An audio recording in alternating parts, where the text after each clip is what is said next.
One match remains in this weekend in the North American SMITE Challenger Circuit, and what a matchup we've got for you. My name is Dolson. I'm happy to have you with us one final time prior to Halloween kicking off. I might share some of this candy with you in just a little bit of time. That's a big maybe. Depends how you behave yourself in chat. Keep the mods life nice and easy, and I'll throw candy at you at the end of this broadcast. Anyway, my name is Dolson. Trelly Relly joins me for our last game of the day. Trelly, your biceps are getting a great workout over there. I mean, I know we're trying to not break create the fourth illusion, wall here, yeah. And we've actually done a fantastic job, but you still got hover hands, and that's not an easy task to keep them hovering throughout all these games. Yeah, I've been trying to make it look like I'm resting my hands on the imaginary desk. Sometimes I default to, how to do it to them, but there's a couple ways I can look comfortably. That's like ball and socket. Oh, right? is it? Oh, yeah. And then I just, what's up, chat? Oh, because you got the watch and everything too. You are doing it to him right now, Trey. I don't want to be, but I have to be. And you know what? We can blame Mifflin. That's right. We can blame Mifflin for that one. North American SEC, we've already had two best-of-3 sets today. One more remains. It is the Wardens up against the Xibalba Storm. Our first matchup of the day, the Tanuki versus the Weavers. Didn't go off without some eyebrow-raising moments for the Tanuki, but they were still able to grab themselves the 2-0 win. And honestly, I think the fact that the Hounds and the Sages went 3 in general, pretty surprising. The Hounds, not a team that are easy to beat. The Sages, though, have been playing a lot better during this phase in the SEC. Oh, yeah. And that brings us to our final set of the day, the Wardens versus the Storm. Now, both of these teams in need of some momentum here, maybe one more so than the other. The Kaolin Wardens at 1-2, the Xibalba Storm a bit higher towards the top at 2-1, but can really hammer themselves firmly in second place here, second seed, with a win. They'd improved to 3-1, one game out of first, but one game ahead of third. No funky tie situations happening there. The Kaolin Wardens, though, they want to create a four-way tie for second place, barring, of course, head-to-head tiebreakers, things like that. And that's exactly what they can do with a win to improve themselves to 2-2. And that would drop the Storm then to 2-2 as well. Really, the North American SEC trail has just been hyper-competitive. Yeah, it looks like we've got a very telegraphed first and last place, and besides it's very close to call. Right. Yeah, I think the Storm definitely would want to win here, of course, because just being that definitive second place, something you certainly would like to look towards, especially with the Road to Worlds, all that, you want to make sure you're playing to the top of your Storm. But as you said, the Wardens as well, they need a win here. This is a team that you'd think would be able to consistently be at the top of this league, given the amount of tenure they have on that squad and the fact that I think they've been together for quite a long time as well. But have been having a little bit of struggles here in this last phase so far. Honestly, I've been just so surprised with the phase that the Wardens have had so far, to your point, Trelly, because of the amount of talent that is on this roster. The Wardens are a team that in the past have played around Sino and Moswell just so effectively. And Sino and Moswell were always the duo that was kind of pushing the meta here in the North American SEC. Feels like the competition has caught up a little bit here with this Kaolin Wardens team. So what ends up being the key to victory here? I mean, you've got a very, very talented squad. Griff, Gino, Moswell, Sino, Relentless One. You know the names. This roster has played together over the years. Do you feel like this team, they benefit diversifying their win conditions a bit? Get it off Sino, get it off Moswell, or do you lean further into that if you're the Wardens? I mean, I wouldn't mind them leaning more into it. It's just the case of, I think what you highlighted a bit ago, the fact that they were playing these non-meta picks, they've really shied away from that. Moswell, of course, a lot of his picks are actually coming into the meta, the Vulcan, something that's been at the top of the mid lane, that sort of thing. But Sino has been sticking to, besides every once in a while, like an Erlong Shen or those warriors that are not quite in the meta currently, has been really sticking to the traditional stuff. No more ESET jungle, no more Scotty jungle, that sort of things. And so maybe that's the reason. Maybe Sino prefers to play those off-meta picks, but I think another part of what you were saying is the fact that the rest of the league seems to be catching up. They have been, with an increase of competition, with an increase of the amount of talent in the league, you got to make sure you're bringing it every time. So I wouldn't hate leaning into, trying to get Sino head, trying to get Moswell head, but I do think Griff and Relentless One both have that same potential to hard carry a game if they are given some space. Yeah, I mean, look, it's not been an easy road for this Wardens team. A lot of 3-game sets with this squad.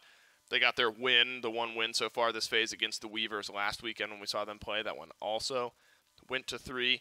And so I expect a very competitive match, if nothing else, here up against the Storm, who, again, remember these middle, 4 teams in the North American SEC, so competitive with one another. But the Storm have been getting the better of their matchups. They are 2-1 currently, as we've mentioned, in the standings. And so with how competitive things have been, the Storms in their roster, Delny, Dame, Joshy, Oceans, and In My Zen, have really stepped up for this team in a big way. Honestly, Charlie, I think this is a team that just really enjoys playing with one another and have kind of figured out their team chemistry, and that's allowed them to keep pace with the top of the league. I feel a little bad for Zen. That was not a highlight. My man missed every shot of Centaurus. He got the kill, though. I mean, he got the kill, but he was panicking. He went wide left, wide right, wide left again. But it happens. You know, they have been looking a lot cleaner. When adversity hits. That's when the tough get going, you know, and that's what that highlight proved. That Zen, it's chaotic, you miss everything, you're still able to bear down and grab the kill. Yeah, if Dude Membro gets out there, then we'll never see that play. But because he didn't, the reason he confirmed that kill, that's how we're watching it. But definitely been looking real solid. I've been very impressed with Dame in the jungle as of recent. You know, when this phase started, I was sort of thinking who's going to be able to rival Oath in this league. You know, he's been so dominant in the jungle, and I think Dame has done a great job of finding some early aggression for the team, as well as translating that into some late game aggression on these jungle picks. You know, the Ratatoskers, the Pele's that are so hot right now for a reason. They bring so much to the table. I think Dame pilots them super well, and it facilitates the rest of the team as well. Now, Delny has really surprised me out of the solo lane on top of all of that. Outside of the recent Hounds loss that the Storm faced, it was an 0-2 loss against the Hounds. Delny went 0-4 in the first game in the second game against the Hounds, 0-2 in the first game. But prior to that, KDAs were miraculous for Delny, so it's true win condition for the Storm team. We'll see what kind of picks Delny is able to grab picks and bans for game number 1. Now I look at Relentless One, the solo laner for the Wardens. Their 6 most recent games, Naja, Camazotz, Amaterasu, Camazotz. So but you're placing your bets if it's Naja or Camazotz that's left open when the Wardens are ready to select their solo laner. Wonder if that's something the Storm identify. It sure is, Storm. We'll ban out the Naja, at least here in game number 1. And then Daji continues to be a nuisance across all of our leagues, it really feels like. SPL, SEC, SOC. A good Daji, beads down, you're hitting the Palaus. It just starts off a fight so effectively. Now, Thor, admittedly, Trelly surprises me a bit. Yeah, I think it's because in the SPL we sort of predicted that there might be an influx of Thor, but in the SEC for sure, I think they've been realizing, you know, this is a pick that not only do I think both junglers find a bit of success on, you know, Sinos played it a bit, but maybe wasn't trying to first pick it, and also I think Dave might try to pilot it as well, but the AMC, that's something that should surprise absolutely no one. One of the strongest mid laners in the game, bar none at the moment, so grabbing that one, always going to set you up for greatness, but that does leave open the Kabrakan, which is another one of those picks that has tremendous flex. You could go support solo, we've even seen it played in the jungle, or you can just cement it in your duo lane and just make sure that you get that pressure. Indreceptor's super powerful right now, throwing Kabrakan in, usually make sure you can get that pressure. Yeah, I mean, Kabrakan is so strong, but so is Freya. I mean, that's a fantastic lane if those two end up getting paired together over in the duo lane. 7 games played, 100% win rate in the North American SEC on Freya. So it's a pick that has been picked a handful of times and has found success every single time. That's what the Storm are fighting with, or against, I guess you want to keep that 100% win rate alive. Wow. Ymir and Rom ends up being the duo lane on the flip side here for the Kaolin Wardens. So you get decent lockdown with the Ymir Trelly. What does the Rom bring to this duo lane? I think it's a pick that not only Griff really enjoys, but it also cements your late game to be pretty solid. Like, you already have the AMC that should be able to just get some free farm, sit fine in lane. But Rama has that hard carry potential late game if you can get online. And if you have a Ymir already, you should be just fine, you know, keeping that Rama safe. So, to me, it doesn't scream early aggression like the Ymir usually would. Rama just has some auto attacks. But if you're trying to get that fast track to level 20, Rama should be sitting just fine, incredibly safe in that lane as well. But I was looking at the Storm's picks. I mean, Kabrakan, Freya, and Guan Yu, that's pretty scary as well. It seems like both these teams are getting exactly what they would want, especially because Sino's able to grab that cleanest, something that has been played in the solo lane, but Sino's taken in the jungle a fair bit recently, so I got to assume he's trying to get that one for himself. You know what really looks nice on your side of the desk there is when the leaves are falling on the screen. It kind of looks like they're piling up in front of you. Mine are disappearing into the nether. Fortunate for my least. I'm a big crunchy leaf guy. Are you? No, I'm a big fan of the Are you stepping on every crunchy leaf you see? I will go barefoot on the leaves just to feel, you know. Just to feel. Just to feel something. Yeah. That's it. Just to feel.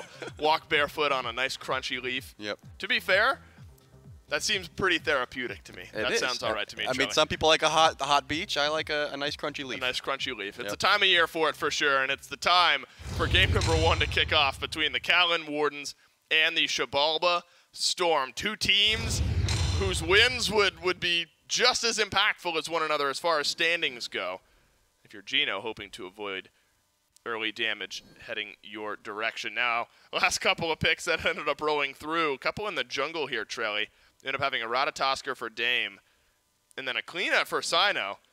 Kleena, remember, upon release was it. It was all the rage. Solo lane, jungle, everyone wanted to play it. Has fallen off of the pick ban charts a little bit here, but Sino maybe still sees some value. Yeah, I think that it's just a pick that Sino likes at the moment, as well as the fact that, it cements a really great late game fight. I mean, being able to half health carries, I'm going to say through the wall, but from the wall, like when you quite literally cannot be targeted, is, I think, always going to be pretty strong as long as you're able to get online. But up against the Ratatosker, which, again, this is a pick that Dame has been loving. Yep. I haven't seen too much of the Mannequin Scepter start, but I imagine just trying to go for that one shot, the Hidden Blade late game Rat jungle, really does cement your late game as well as your early game. Going to be pretty solid in that regard. So I do expect to keep my eyes on Dame, trying to find some early aggression, possibly over in that duo lane.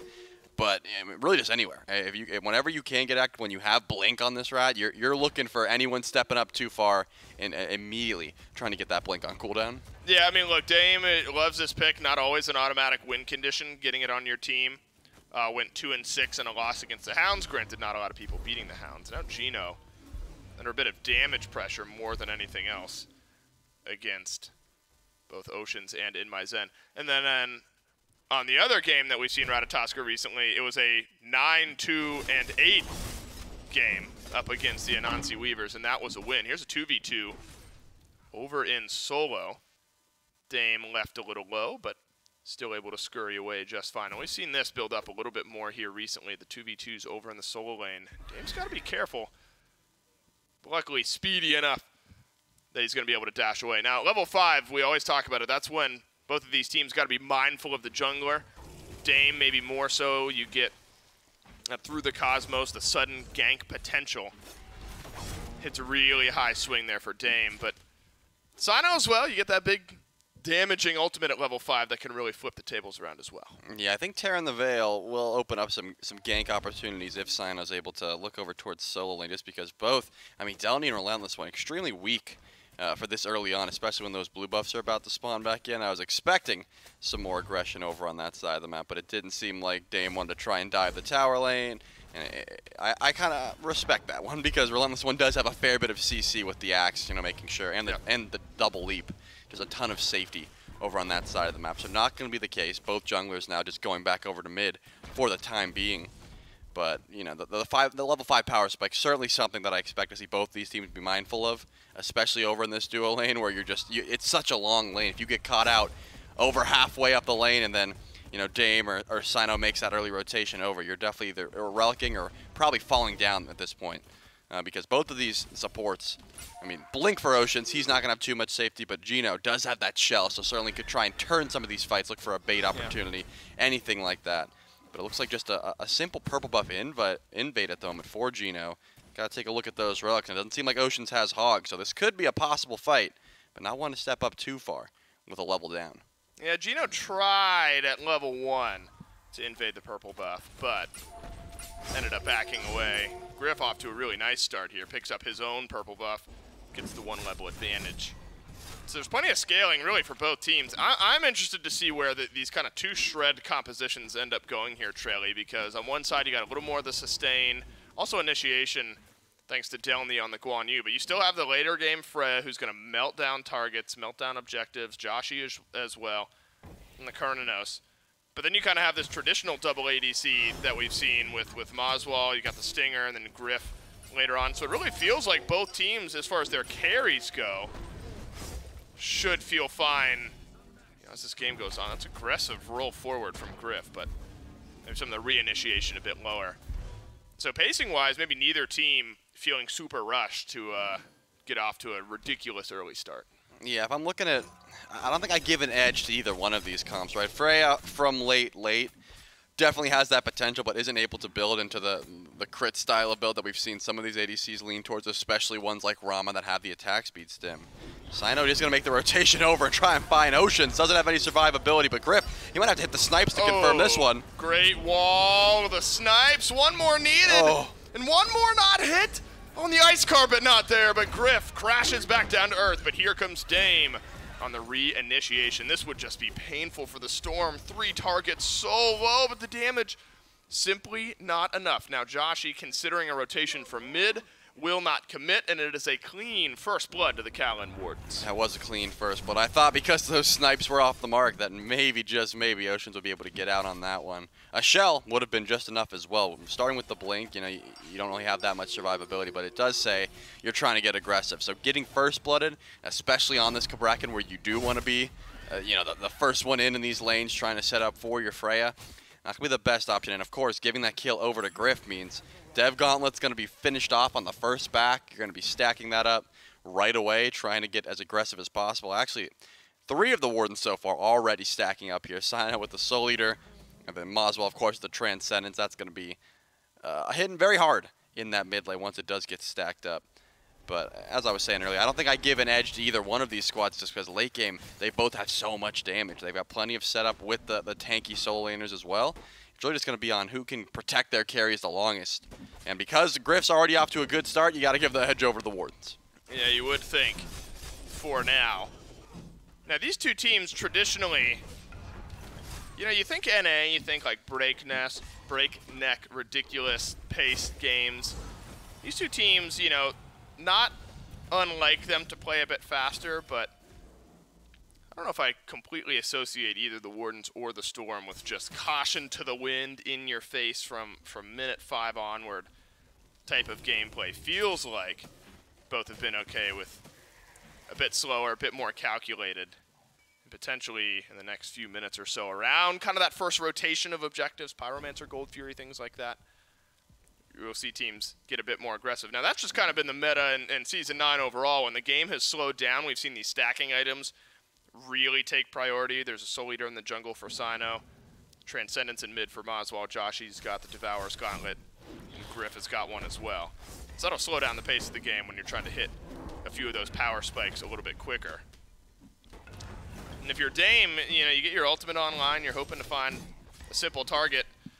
I mean, maybe, Trelly, you see an AMC in mid and you think that's the easiest, but that set of beads still online. The potential maybe for turnaround there is there for Moswell if he's got a little assistance. Yeah, you gotta hope to find Moswell in the jungle, right? Because with beads, and as long as you're sitting pretty close to that tower line, unless Oceans makes the rotation over and walls them in, it should be a pretty easy escape there for Moswell just to get underneath the tower. There's not too much damage coming, especially from Joshi at the moment with the Dev Gauntlet, Cernanos, level 8. You know, you're not gonna have that insane amount of burst follow-up, but the gank regank situation could always be there, right? If Dame's able to find the beads one time and then set up for, you know, a reinitiation before those beads come back off, then Moswell certainly would have to watch the positioning, especially if he's trying to step out into the jungle and fight for his red buff, something like that.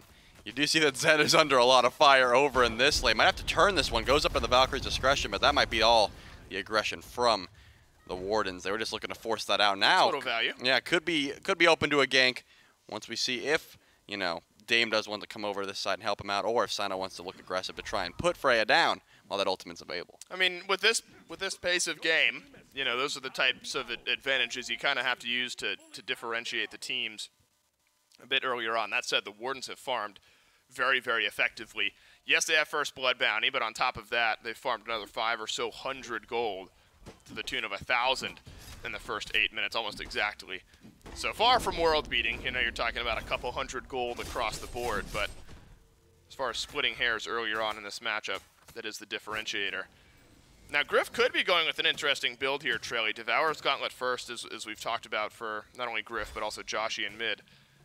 But right into one of the 2 crit star items, I think is the easiest way to describe it. Now, we have seen Shadow Steel. Yep.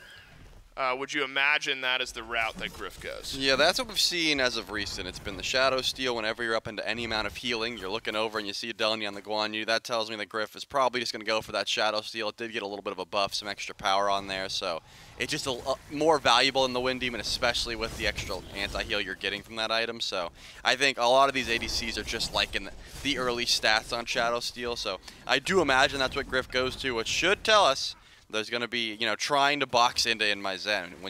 This is the one benefit, I think, of a physical ADC up against Frey, is the fact that she really can't match crit damage. Of course, she's going to shred you like crazy. She is going to be faster than you because she has the ring build, that sort of thing. But if you're able to consistently hit your auto attacks and their critting, you should be able to win that.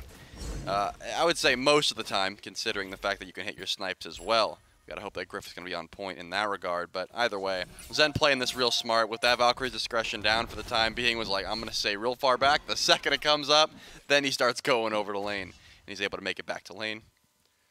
Sino and Dame, who you would expect to be the pace setters, have said, okay, I'll set the pace. Slow. We are pumping the brakes in the first 10 minutes of this matchup. But again, we already talked a bit about why that might be. I mean, when you have two carries on both teams that want to hit level 20, want to hit full build, there's not necessarily a need to roll the dice and potentially give the other team an advantage in getting one of their AD carries, or I guess magical carries in my Zen's case, off to a better start and able to hit some of those power spikes a bit more effectively. Now, with the Pyromancer up, that does bring the question of these first rounds of neutral objectives with the comps built the way they are, can absolutely shred down for a little gold advantage if need be. That's a freeze from Gino, finds Dame. But of course, Sino, ever lurking, sends a bit of that ultimate damage off to one side, and that'll send the Storm running. You'll probably get a pretty good idea. I mean, when you see a giant rotation over towards either the Pyromancer or the Gold Fury, tends to be when you might lean forward in your chair a bit more. Or you get a pick onto someone like Gino, and then your team knows immediately now it's time to fight. There's a wild hunt down on a Gino through the Cosmos as well, and Oceans deals the killing blow, and from nothing, there is now something, and it's one kill for the Xibalba Storm. Beads used by Joshi on the back pedal, snipes out of Griff, who's rotated over from Duo. The health bar's yellow for the Xibalba Storm, but the numbers stronger as the Kaolin Wardens have lost their support. Wow, I'm not going to put that whole fight on Moswell, but if that stinger landed on a Dame, I think it probably would have went much, much better there for the Wardens. I mean, some good aggression. Gino, unfortunately, just a little bit too far up in lane. Moswell had the wherewithal to break the Kabrakan walls from Oceans, but again, that stinger a little bit off the mark, and because of that, opens up some doors here for the Storm to make a pull on to Gold Fury. Griff is here, but doesn't have too much steal potential. Oh no, Griff might have death potential though. The Xibalba Storm confirm the Fury. Oceans does not live. It's Relentless One who rotates in and finishes off the kill. A double kill for the Xing Chen.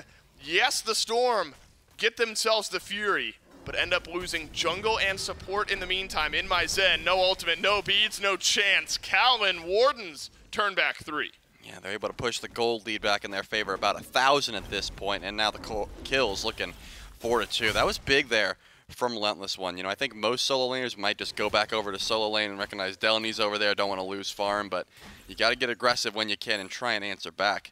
Especially after a fight goes that poorly. Gino, though, is going to take Griff's wave. Not only take the wave, but just ult it to make sure it gets pushed under. I mean, honestly, a smart call because it was pushing, and it was a huge wave at that. So not only would it have taken all of Griff's farm, probably would have pushed itself under tower, and then you lose nothing. So at the very least, Griff isn't going to miss that wave, and now he's going to have the wave evened out at the halfway point. So actually good play by Gino. Looked selfish, and I'm going to laugh at it, but still, smart call just to make sure your ADC doesn't lose even more farm in that process. The Kaolin Wardens, that ability to punch back a bit, has been what's kept them afloat in some of their sets so far here this phase. I mean, if I'm Gino and the game has been paced the way it has been, where we're only fighting around Pyro and Fury, I mean, yeah, I'll throw down the ultimate for a wave. I'm not going to be using that for a team fight here in the next couple of minutes or so. Why not? So you're Gino? No, I'm not Gino. Because he's not Gino. Yeah, I'm not Gino. I don't know who Gino is. I'm not Gino. Oh, you're not Gino? No, I'm not Gino. Okay. All I know is I don't know who Gino is, and I'm just trying to figure out All who I know it is could... I have seen Gino and I in the same room before. So. Well, that's true. I've seen Gino and Relentless One, and I've confused them with each other. It's wildly true. They look eerily similar to one another. Almost like they're related. Yeah, like brothers even. Yeah, I would think they're related. Yeah. If I were to see them in the same room together. I know that Relentless One's not Gino. That is true. We know for a fact that he's not Gino. And Sino is going to stay. Oh, man, I was going to say, wait a second. You're kind of taking some you're always damage. the one that's pulling us back. You and I, maybe I've lost the reins too much. Whenever you and I go off on a bit, yeah, I feel like it's you who reels us back in. Because you know But I started the bit. You did. So do you feel a responsibility at that point to reel it back I think in? that's the case. If you started, I'll go forever. But if I started it, then it's my fault. Because at some point you're like, right, it's the fault. Yeah. Right. If we get yelled at, it's like, well, Dave was the one who started it. Yep. Right. All right. Fair enough. It's shared responsibility, but whoever started it tends to pull us back a little bit. And during that bit, what you were about to say before I started another little tangent was that a Tier 1 tower got knocked down on the left side of the map, and that's built up the Kaolin Wardens lead to about 2,000. So this next rotation of neutral objectives, again, that's when we imagine both of these teams will kind of clash in with one another. And last time it actually started off pretty nicely. Initiation in mid, you got a kill onto Gino, but then the Storm on their push back ended up losing a good bit of their HP. So I wonder if we see something similar here, Trelly, that Ratatosk are just so good at kind of making something out of nothing when this next Pyromancer spawns back up, if maybe we see Dame try to pull the trigger. Yeah, I wouldn't be surprised, just because of both of these supports are extremely immobile. You know, like Oceans and Gino, whenever they step up a little bit too far, always are susceptible to just ganking or getting killed before the fight even begins. So I'll keep my eyes on both of them. If the Ymir or the Kabrak can step up too far, especially around this Pyromancer once it does spawn back in, definitely could be the first casualties of these fights, or at the very least just start it out. So I'll have to, you know, just be watching to make sure. And here it is. Look, Ocean steps up a bit. Gino can be the first one to find a freeze, but luckily holds on to the slow immunity. He's able to run for a bit. Relentless One. Not going to let you get out, though. Maybe it's the Wardens that are starting off this fight. That's a good ultimate on the back pedal from Joshi. But the Xibalba Storm will not be able to follow it up. So again, it's one of the supports that ends up getting picked off. I suppose Ymir and Kabrakan, similar in that way. Should be and could be a Pyromancer pull. Remember, the Gold Fury, it's going to be up in about 30 seconds here, so you're kind of in that awkward middle ground of, can we finish off the Pyromancer before Oceans gets back? Do we then immediately rotate over to the Fury? Seems like that's the call. Yeah, certainly could be. With the amount of DPS that the Wardens have, especially with Sino's ultimate, that should be a pretty free pull. But sending over Gino to the left side of the map just to make sure there's some vision on that Primal Fury, definitely the smart call as well, just to make sure that doesn't get instantly pulled here by the Xibalba Storm, because the gold lead is certainly not so massive that they can go for a call like that and then just, you know, have no sort of way to burst through it. And I like the idea by the Xibalba Storm just to make sure they got the vision, they got the oracles, and now immediately starting up. But remember, the Xibalba Storm, they have full vision on this one. Ocean's going to be the first one to walk up. So the Kaolin Wardens already get one of the two neutral objectives. The Kaolin Wardens will get both, and it's all on the back end of just one pick onto Oceans. And so a really, really nice continued bit of pressure here from the Wardens. They're only ahead literally 3 kills. I can do basic math, I promise. They are ahead by exactly 3 kills. But the gold has really started to mount. Relentless One sends Oceans back. Whoop does not end up connecting with the Xing Chen. So Oceans at least will live. And Maswell won't step forward to pick up the Stinger. Wow.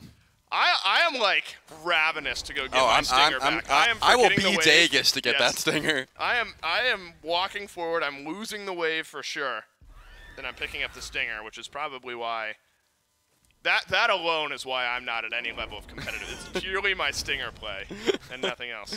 You had so many offers, and they saw you play AMC, and they're like, all right, Dave, go Well, cast. you have to be able to play AMC right now that if you is want true. to be a mid laner. That is fair. And if that, but I was thinking the same thing. I was like, surely Maswell walks up. And if that's not a 2v5 situation, yeah. I mean, Oceans definitely dies. And smart call immediately. Oceans goes back, hits level 12, and gets the beats. I was going to say, this Kabrakan is going to consistently be getting picked. Speaking of getting picked, Dame taking a lot of damage. Does use the beads, so it's going to be out of danger for now. And now Sino just not low enough, just high enough to be able to get into the wall there. The health threshold extremely close.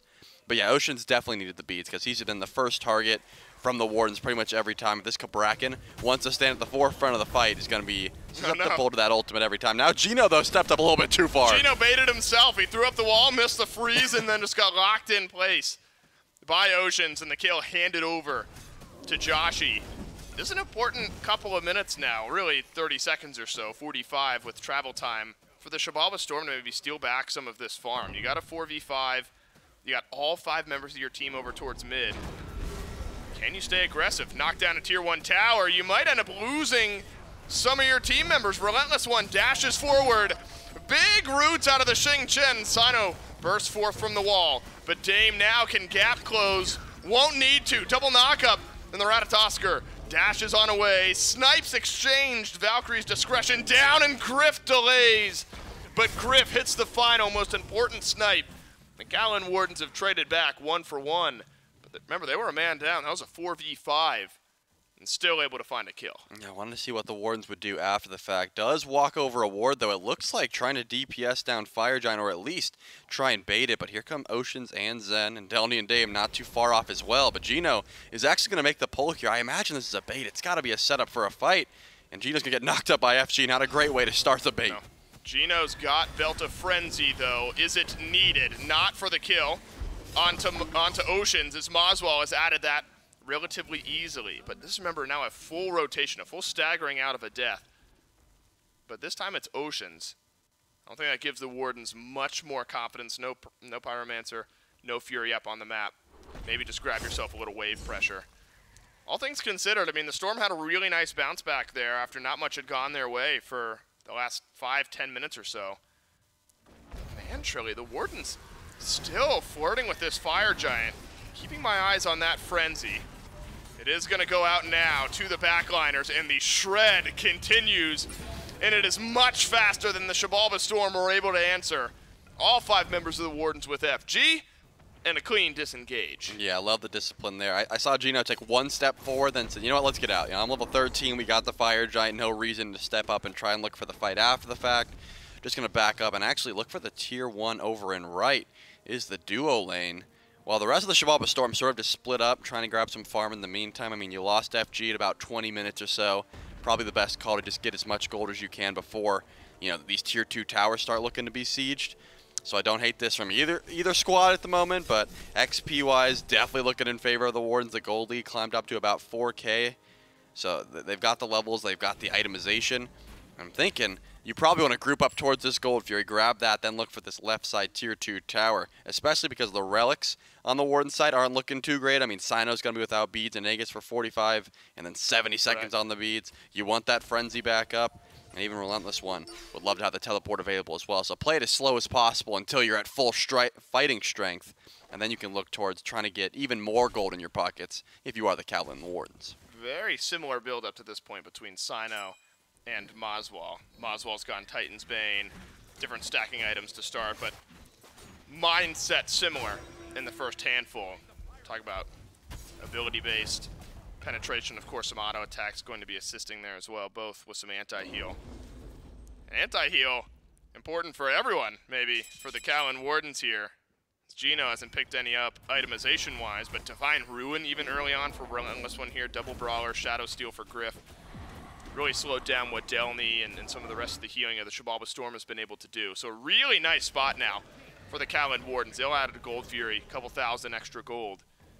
And maybe now a grouping for a pick.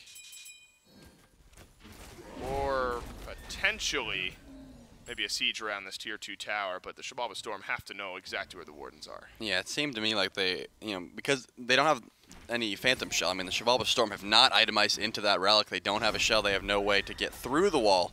Of course, if Gino is going to be able to catch someone out. So probably the call. Dame, though, wants the 1v1 versus Sino. Doesn't do too much damage, and actually Sino answers back in a big way. Probably not the best 1v1 you want to take. Isn't going to get any relics, and that tier 2 tower over and left is going to drop down immediately as Sino, after winning that fight, is going to grab the mid-tier 1 as well. That's about as good as it can go there for the Wardens. No relics used. Dame wastes Blink, and Sino already back up to full HP. Yeah, this is where games like this kind of break open, where the Kaolin Wardens on a big Fire Giant siege, knock down those towers, and if the gold lead wasn't already difficult enough, you're going to have a few more towers and potentially a fight worth of gold you're going to have to deal with here in the next couple of minutes or so. Full minute left on the FG buff. Wonder if that plays into the decision-making here of the Xibalba Storm at all. You know, we've only got a minute left.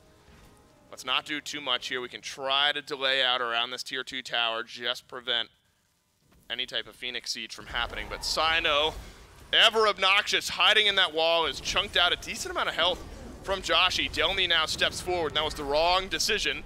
Whirlwind of Rage and Steel gets the beads off of Joshi, but Relentless One has taken a lot of damage. Look at the spread, though, from Moswell damage on this tower siege. Up go the snipes, one more, and he's got it. Griff has been nailing him recently, and that's another one. Over to the ROM, 4-1 and 3, and everything's been working out for the Wardens. I mean, how is Griff hitting these when he wasn't hitting onto Oceans like level 5, no movement speed, but now like that was full jukes even through the Aegis there from Joshi. You know what it is? Is in reality, it's like the easier ones are the ones you sometimes think about a little bit more. That one's pure instinct taking over, and he's just letting them fly. Yep. When you're really thinking, you're trying to calculate, you sometimes outthink yourself. I bet Griff on that, he goes up and he's like, look, if I get this kill, great. If not, whatever. And that's when you just kind of let him go. I think you're overthinking the easy ones. Yeah, when you let your instincts fly, I mean, at least for Griff, he's landing all of those. So great kill. Both relics down for Joshi. That's beats and Aegis gone for 117 seconds or so on both. And now it's time for a possible regrouping towards the Fire Giant here for the Wardens. That gold lead climbed to about 9K.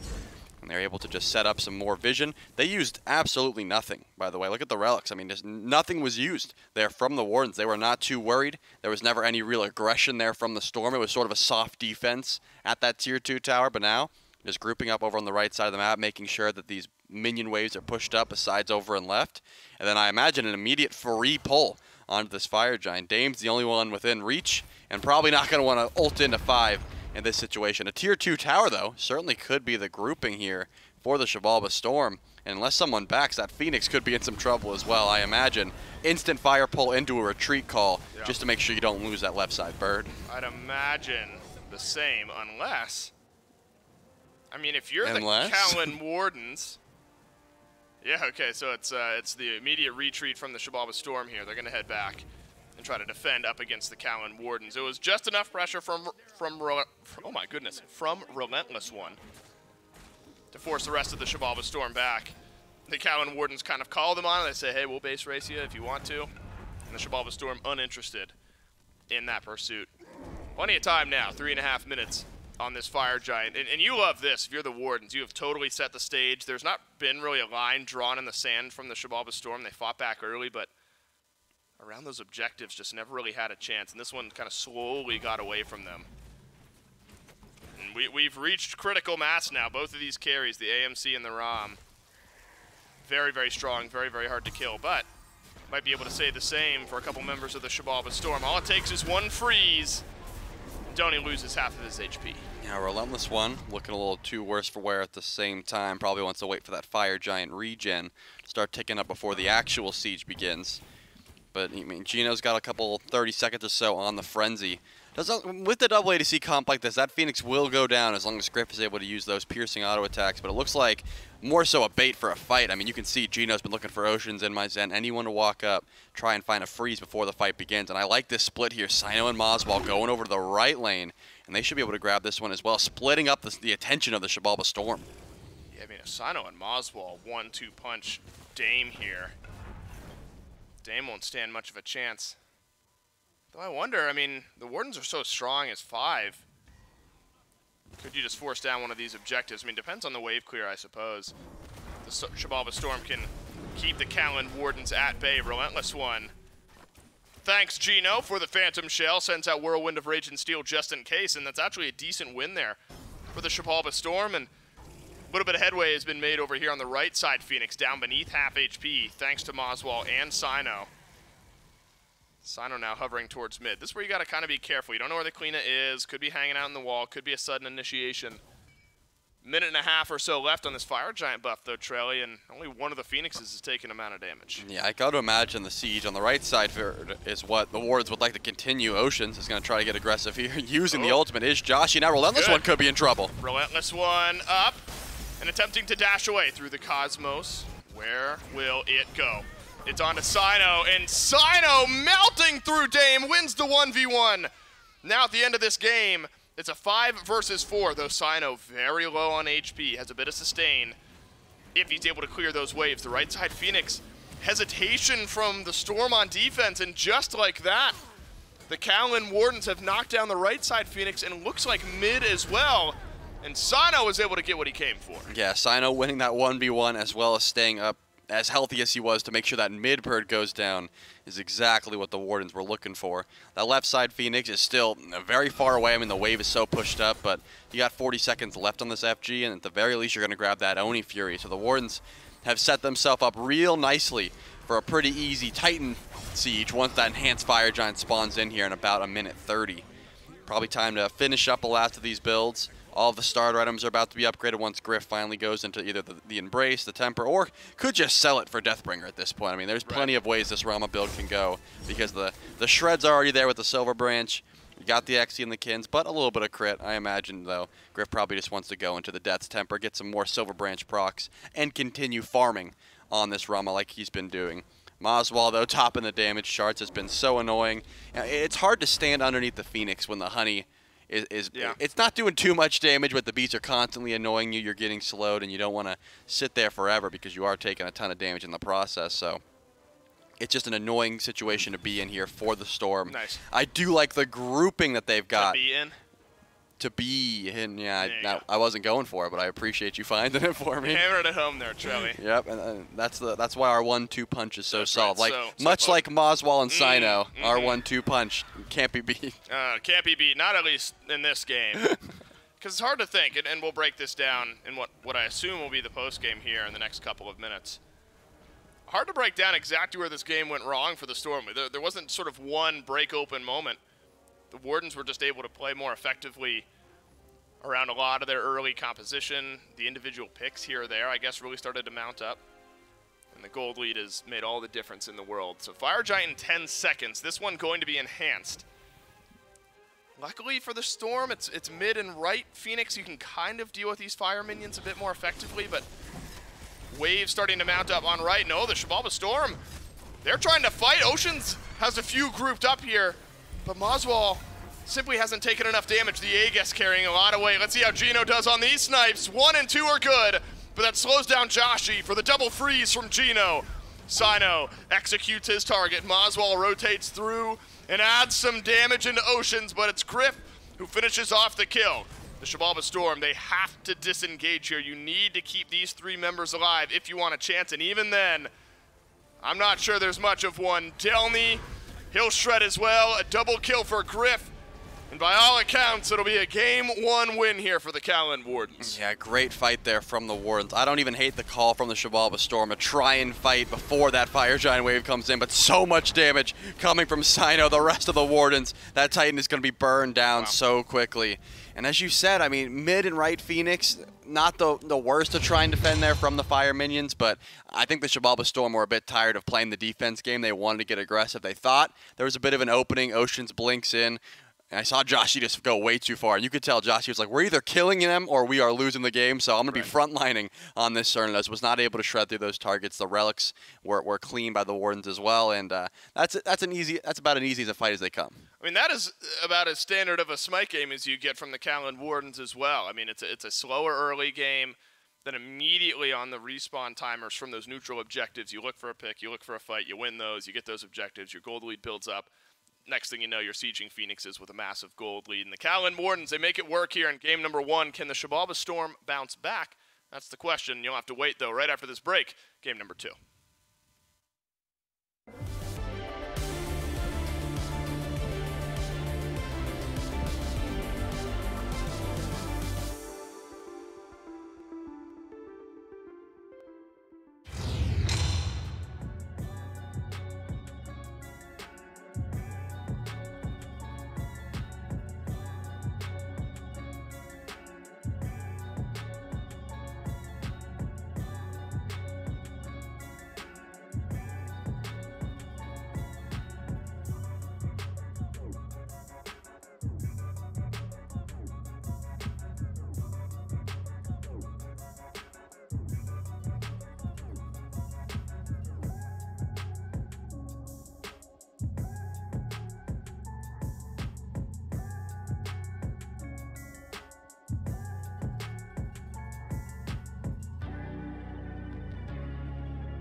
It's the Kaolin Wardens with a methodical style of SMITE here in game number 1 that is able to find themselves the win.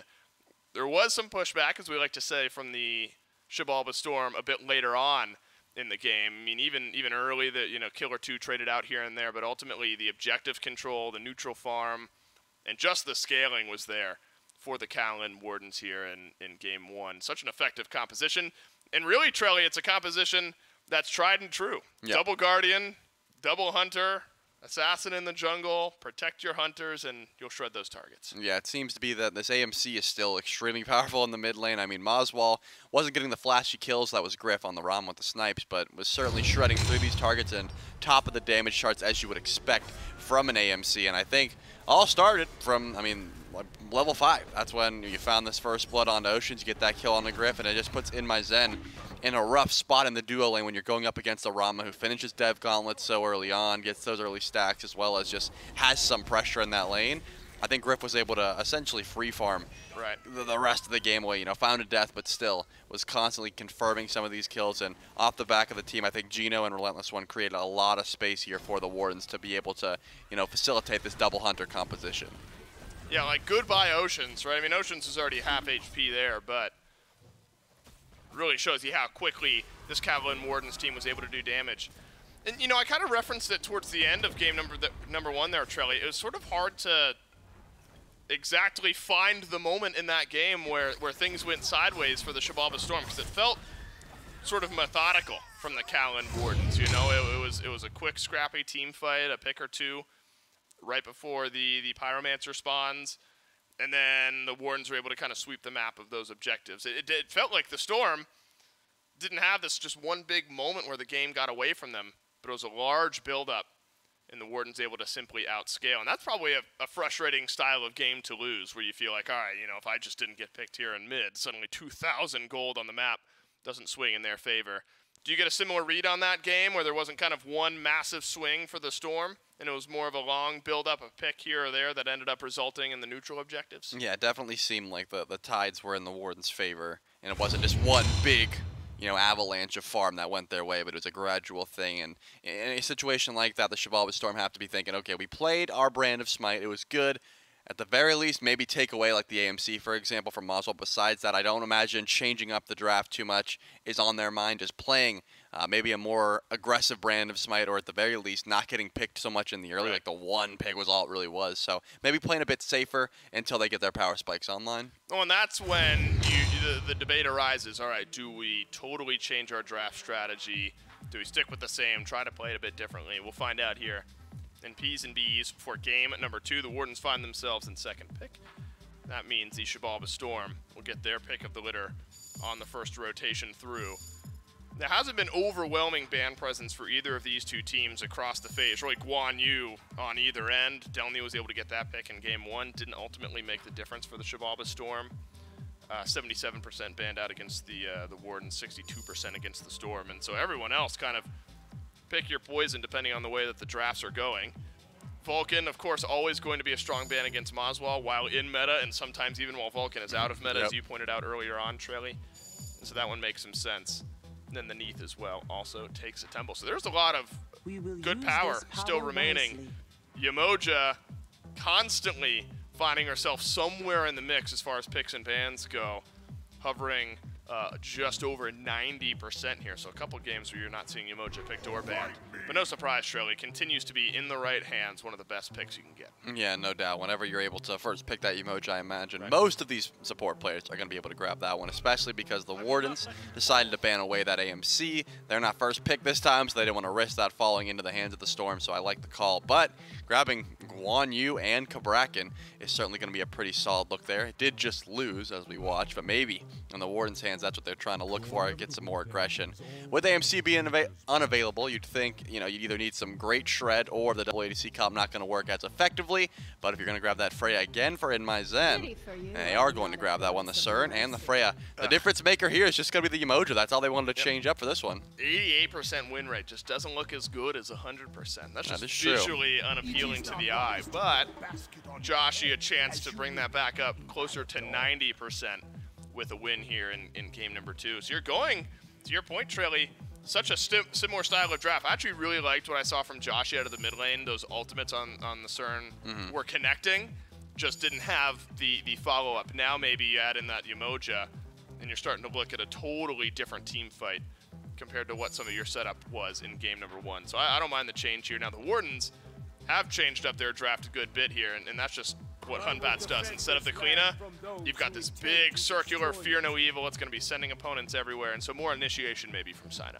Yeah, it seems to be the call. I think, you know, the same sort of style of you're not really online until level 5. Once you get that ultimate, you're going to be feeling a little better, but Cthulhu barrels his way my goodness. into this team. He lets you know that he got picked. Yeah, and as he should, because he is massive. And, you know, notably the Thor actually makes it the whole way through this time around, which is going to bring a ton of team fight presence. When I look at the Storm, I'm just looking at overwhelming team fight presence. The ganks are going to be nice as well, especially if you can get those beats down early. I imagine Dame will be able to make his presence known throughout the map, but you know, it's going to be difficult for a Thoth to survive. I was going to say for a lot of the carries to survive, but a Thoth especially. I mean, you're getting doped by Thor, Cthulhu. You got to watch out for the River's Rebuke. It's not going to be an easy one. I can see the Storm are playing for that late game, and they've got a pretty solid comp to do it. They do, but they also have the ability with this Thor early on, similar to like a Ratatoskr. You got semi-global presence. You can make sudden impacts in these lanes, in these team fights, but of course you want to get to later on and shred down the opponent. Oh, yeah. Thoth always changes the mix a bit as well. So this is a traditional style of composition from the Kaolin Wardens. You've got Thoth in mid, good ranged poke there in that lane, and then Final Judgment, of course, fantastic for executing targets, maybe confirming objectives. We'll see how the Wardens are able to use it. Game number 2 between the Storm and the Wardens kicking off right now, and it's the Storm fighting an uphill battle. You want to win this set, you got to win 2 straight. And though the Wardens have struggled a bit early on here in this phase, can never count them out of any set. They would love to wrap themselves up nicely here with a 2-0. And so I think you still have to put pressure on the jungle to set that pace trail. I don't know if that really changes in many games. The junglers are the only ones that are all over the map. Makes the most sense that they're going to be the ones finding the pressure early on. But again, you know, Oceans as well, I think, potentially sneaky pace dictator early on here in this game. This Umoja we've seen kind of take over lanes, rotate out, help out in the mid lane a bit. And Oceans definitely has the skill. Yeah, definitely has the ability to do so. The Hog was a little bit off the mark there. I was wanting to see if the invade would go through, and it looks like Oceans was not able to grab that one and has to beat in the process just to make sure to get out. I mean, Oceans was the first target in most of these fights in game number 1, so I imagine getting beats the first relic, probably a product of that, not wanting to be just the target of aggression for the Kaolin Wardens. But on Umoja as well, just a little bit safer from the Kabrakan. Using the Riptide to traverse the map is going to help you out as well.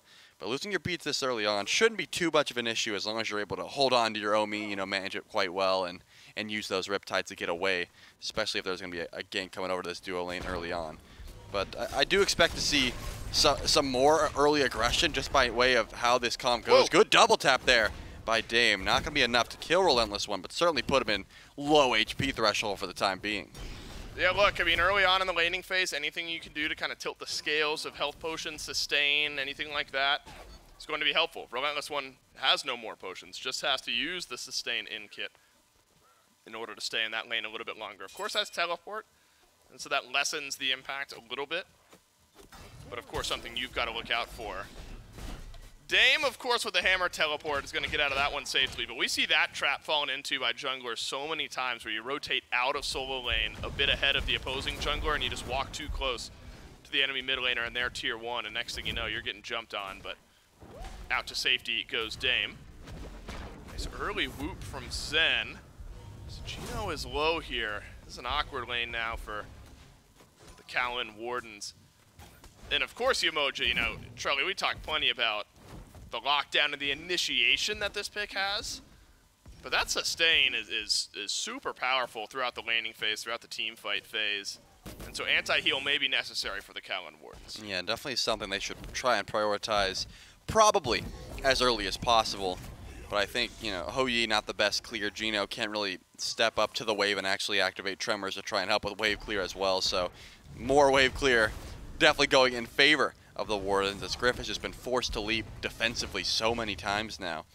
I was going to see if a possible invade comes over towards that purple buff, and in my Zen, probably wants to try and go for a steal. Not really good burst damage on the side of the Storm, but they can definitely step over here and be annoying and bring the wave over as well. You're taking a bit of farm away from Griff in the process if he doesn't walk over here to get those minions. Do you think the minions are just totally confused? Where in the world are we? Yeah, they're over with Gino at the moment, going over to purple. They're just going to follow him. I've never seen this part of the world before. They're going to follow him for so long. Oh, it's so Triple annoying. bounce him? Nope, only the double. Unlucky. So still, not going to be able to clear that. Here comes both junglers, though, trying to look at this purple buff. That lone minion's still going.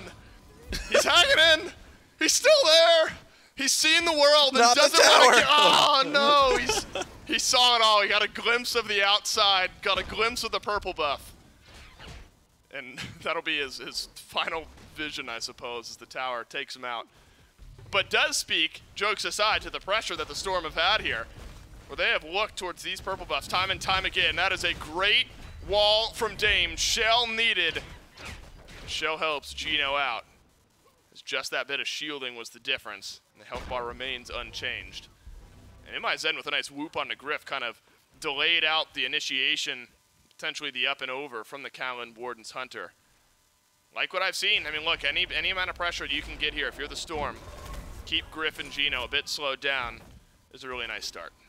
Yeah, it's going to net just a little bit of a lead over in dual lane. That purple buff was danced on for probably a solid 2 minutes at this point, making sure that it's not going to go down without a fight. But MIZ is going to hit level 5 first, and I think that's the big win here for the Xibalba Storm. Getting that extra level of safety as well as aggression for the Freya. It's going to mean that Griff can't step up as easily. We saw Gino sitting at very low HP already, and I think the sustained promotions already really starting to pay off here. You can fight for as long as you want, as long as you have that Umoja there to heal you up. So probably smart for the Wardens to stay underneath the tower for the time being, but the gold is extremely even. I mean, we saw a big dance, but it didn't end up netting anything. Purple buff went back over towards the Wardens despite that fact, so didn't really net anything. I imagine, as you said earlier on, it's going to be whenever Sino and Dame decide to finally use these ultimates, considering the fact that Sino didn't start beads, I wouldn't be surprised if Dame looks for Sino. You know, that could be a great target here for Anvil of Time. You've got 100-0 potential the second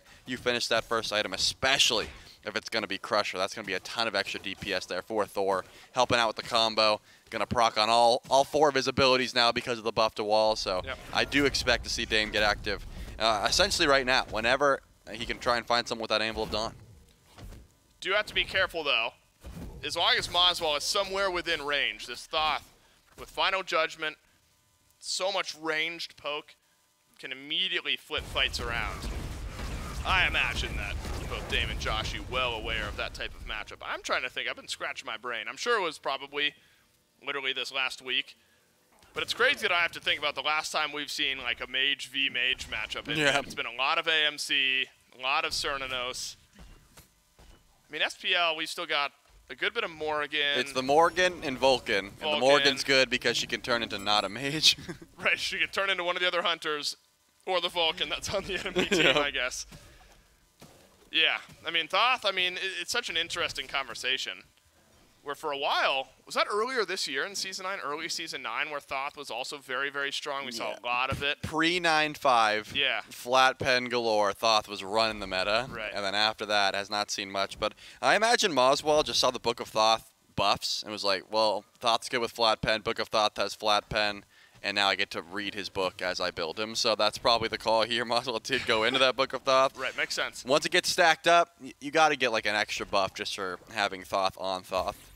And that's probably the call here, just wanting to play a more traditional mage. And I bet more so is the fact that Moswell's like, well, now that Vulcan's good, I don't want to play Vulcan anymore. You know, I want to stick to these mages that are traditionally bad, or at the very least overlooked in the current meta. That's just something that Moswell likes to do, because if you're not playing against them consistently, you know, it's going to be a surprise to you whenever they get whipped out. So maybe that's the idea here. Element of surprise for Moswell and the Kaolin Wardens. And I'd be surprised if we didn't see a fight for the next 3 minutes or so. Maybe towards Pyromancer. That could be when these teams finally do start to get aggressive. There's no overwhelming amount of burst or burn on either one of these teams. But if the Wardens, they drop the Suns, Moswell's there for confirm, I wouldn't be surprised if we saw some aggression towards maybe the Fury or the Pyromancer once it spawns in. Yeah, I mean, once you get the objective shred, once you're the Storm, you get both of these carries online. Nice double tap there from Dame. Always going to have to be mindful of where Moswell is. I mean, it's relatively low investment from Oswald just to step forward. You toss up the wall, you send out Final Judgment, and see what you can get. Ocean's no good on the stun. Beads used by the Thoth, dashes away. Would have been a first blood for Dame, but well played by the Wardens mid laner. Wow. Dame going for it, and Oswald. Dame gets it. Still is first blood, but now a Fear No Evil can answer back, but hasn't made a difference at all. Gino has just been worked on. Dame with a double kill. And this is such a threatening position. The body blocks have kept Relentless One right where he is. And Relentless One thanks him for it. Joshy falls, and it's a 2-for-1 trade early on for the Storm. I'm not 100% sure, but I did see Oswald hesitate. I think he had the distance to make sure that wall didn't connect, but sort of juked at the last second, which gave Dame just enough time to catch up, hit the double tap, guarantee that kill. And then the second one over onto Gino, who's trying to save his carries and steps up a little bit too far. So great answers there for the Xibalba Storm. I did say I'd be surprised if we didn't see fighting before 10 minutes, and I am glad that we did see a little bit of aggression. More specifically, though, Oswald dying and losing beads is going to be pretty massive. You know that Dame's got that beads timer in his head, waiting for that ult to come back up, and is probably looking to go towards mid lane once again. It was a decent ultimate from Sino, but you know the Hunbat's value, I don't think really is at the moment with one item online. 2, 3, you're in like 100-0 territory if you know your beads are down, but not going to be able to find too much aggression is the Hunbats. Currently, I'll keep my eye on Sino though. Maybe just trying to defend Oswald at the very least until those beads come back up. Wonder if, I mean, Dame, nice 2,000 gold in the back pocket after that fight. So in a really, really good spot on this Thor. The type of pick trail you have to imagine can effectively push a lead. With that Anvil of Dawn, I mean, you kind of take the fight to the opponents, and outside of beads, dashing away, disengaging, I mean, you can force them onto the back foot, and it's so helpful. And you've got a nice little lead built up, and really gold more than anything else now for Dame over Sino, who's just about a half level behind. 1,000 or so ahead are the Xibalba Storm. And so you're going to get this first Pyromancer here in the next 10 or so seconds. Both carries at the moment still remain on the left side of the map. And remember, this is where the Wardens excelled in Game 1. It was right as the objective spawn. Search for a fight, kill off one of the Storm, and then get the neutral objectives just on cooldown after the fact. Still have some of that potential with Sino, with Oswald. Good initiators, but Xibalba Storm a bit quicker. Immediately over to the Pyromancer. I'm not sure the Wardens, I was going to say either aware or care. There's no rotation in from the Kaolin Wardens, and the first neutral objective goes quietly. Yeah, that's going to get down 30 seconds in to respawning, by the way. Just great wherewithal from the Xibalba Storm, recognizing they had that amount of burst. They had that amount of shred towards the Pyromancer. I'm going to grab that one immediately. Looks like a possible, I was going to say, Gino was waiting for someone to step up. Not going to be doing that much damage. I'm still waiting. That Book of Thoth is not stacked up yet. You don't get that flat pen, that extra damage boon until you finish the stack. So Oswald, I mean, get some more farm, you know, stay in that lane a bit longer. I want to see those damage numbers start flying out from this Thoth. But at the very least, the Wardens are aware that the Gold Fury could be looked at now. So I saw a little bit of vision over on the left side of the map, or at the very least, some presence shown towards the left side of the map. Because you can let Pyro go down for free. That's not going to be the biggest deal. But once you lose Gold Fury and Pyro, that's when the lead really starts to build up. So I like the call to at least have some eyes over on the left side of the map until you get some sentry wards down, that sort of thing. Unfortunate for Relentless One, does find himself a little bit behind, even though rotating over for that kill, so doesn't have that second relic available. If Delny makes that rotation over, has the teleport, could get a blink, really anything to help try and use this influence throughout the map. It's one of those team fight ultimates that is very difficult to try and run away from, especially in the sense of Oswald doesn't have that much escape potential when you just send into madness. So I want to see Delny make that rotation over when possible, but Gino could be in some trouble. Gino is in trouble. Banished from In My Zen, followed up by the Wild Hunt, by the Valkyrie's Discretion, but a full health tier 1 tower still here, and it's actually Oceans who's left, a bit worse for wear from the scrappiness. And that's what you have to look at. I mean, the 1-2 punch of ultimates from the Storm. Damage, I mean, a little setup, I guess, with the polymorph from Joshy, but Valkyrie's Discretion more defensive and damage-oriented as well, and there just wasn't enough lockdown with that initiation to make the Kaolin Wardens wildly uncomfortable. Remember those beads cooldowns we were talking about? Oswald didn't have the beads from that fight earlier on. Now maybe Gino wishes he had a set of beads Wall from Dame is good, but look at the damage from Griff! And Griff finds the kill, my goodness! Goes up and over, but in my Zen wailing away on the Hou-Yi. Oceans is here as well. Gonna be some sustain to help out in just a second, but in my Zen has gotten the kill, and Aegis forces Sino back in a 2-for-1 trade. The Storm will call Worth. Yeah, I don't think the smartest call to jump in there, but I understand Griff was probably feeling himself after some good damage and a good bounce, so wanted to jump in there. But Zen definitely has the better auto attack trades at the moment with that hasten ring. Delny did make that rotation over, so immediately going to be the Gold Fury pull here from the Storm. The Wardens are nearby, and Moswell has that final judgment available, but it's going so fast. Oh no, Relentless One can't get in range. The wall's perfect from Oceans. Moswell has final judgment, won't let it go. And look, here's the thing that's making you worried right now if you're the Kaolin Wardens, is it's the exact same story as game one, but it's happening to you this time instead of the other way around, where the Xibalba Storm, they find a pick, they go to an objective, didn't even need a pick on the first Pyromancer, and the gold lead is almost tripled in the last couple of minutes, getting close to 3,000 now for the Xibalba Storm. And again, Trelly, such a good composition at pushing that lead. Yeah, it just seems like probably going to be ready for the Pyromancer once it does spawn back in at about 15:30 or so. And they've been using that influence throughout the map. So where do you draw the line? I mean, it's difficult because Dame has been consistently initiating these fights from far away with Anvil of Dawn, you know, behind the Gold Fury pit, wherever. And it seems like if Relentless One can make the rotation over a bit earlier, maybe you're able to draw a line in the sand and say, okay, we've got our healer now, we have a bit more sustain. It just doesn't seem like at the moment the Wardens have the damage numbers to try and back up any of what the Storm are whipping out. I mean, the Thoth can't get in. Sino's showing up a bit late to these engagements, trying to blink ult, but doesn't really have the opportunity to.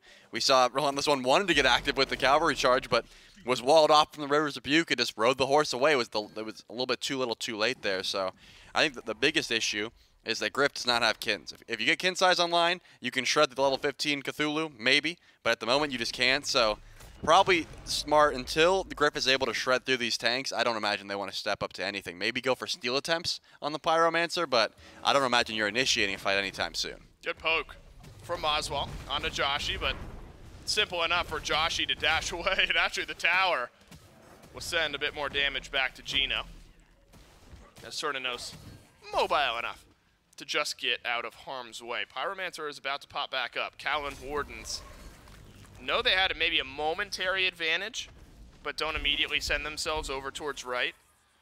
And it's always a worrying sight when the net worth charts looks like it does right now, where the entirety of the team, minus the support, ahead of even the richest member of your team. And that's exactly where the Xibalba Storm find themselves right now. Now, a lot of that does end up converting into, you know, a tier 1, tier 2 item here or there, maybe a more expensive full tier 3 item. It does add up, does make a difference, especially once the Xibalba Storm decide that the time is now to continue fighting back in. You still have, you know, this big initiation that we've talked about with Sino in the Hunbats and how important we figured that might be. Just hasn't been there. Has been attempted kind of second wind fighting from the Kaolin Wardens, but maybe Sino hasn't felt like he's had great targets just yet here in Game 2. Yeah, whenever I see the Hunbats locked in, I never want to see Hunbats initiate the fights. I always want to see, you know, it's the second ultimate, the second beads burn as the Pyromancer gets immediately shredded through here by the Xibalba Storm. A little bit late, spawned in about a minute ago, but still we're able to grab that one pretty freely. Looks like Oceans does have a decent wraparound here. Gino definitely going to be in the rivers, and actually the only one at the moment who's stuck inside. Double walls. Sino blinks forward, drops the Hunbats ult, and gets one set of beads off In My Zen. Dame dunks, no stun. And another clean fight from the Storm. I mean, 4 ultimates get used there, 1 on the back foot from Dame. Griff, Moswell, Relentless One still have their ults, but I'm not sure even ult advantage is going to win the numbers. And team fight, and gold, and damage advantage that the Xibalba Storm have. Now Relentless One, the cavalry charge, more like cavalry disengage to get away from the tier 1 tower.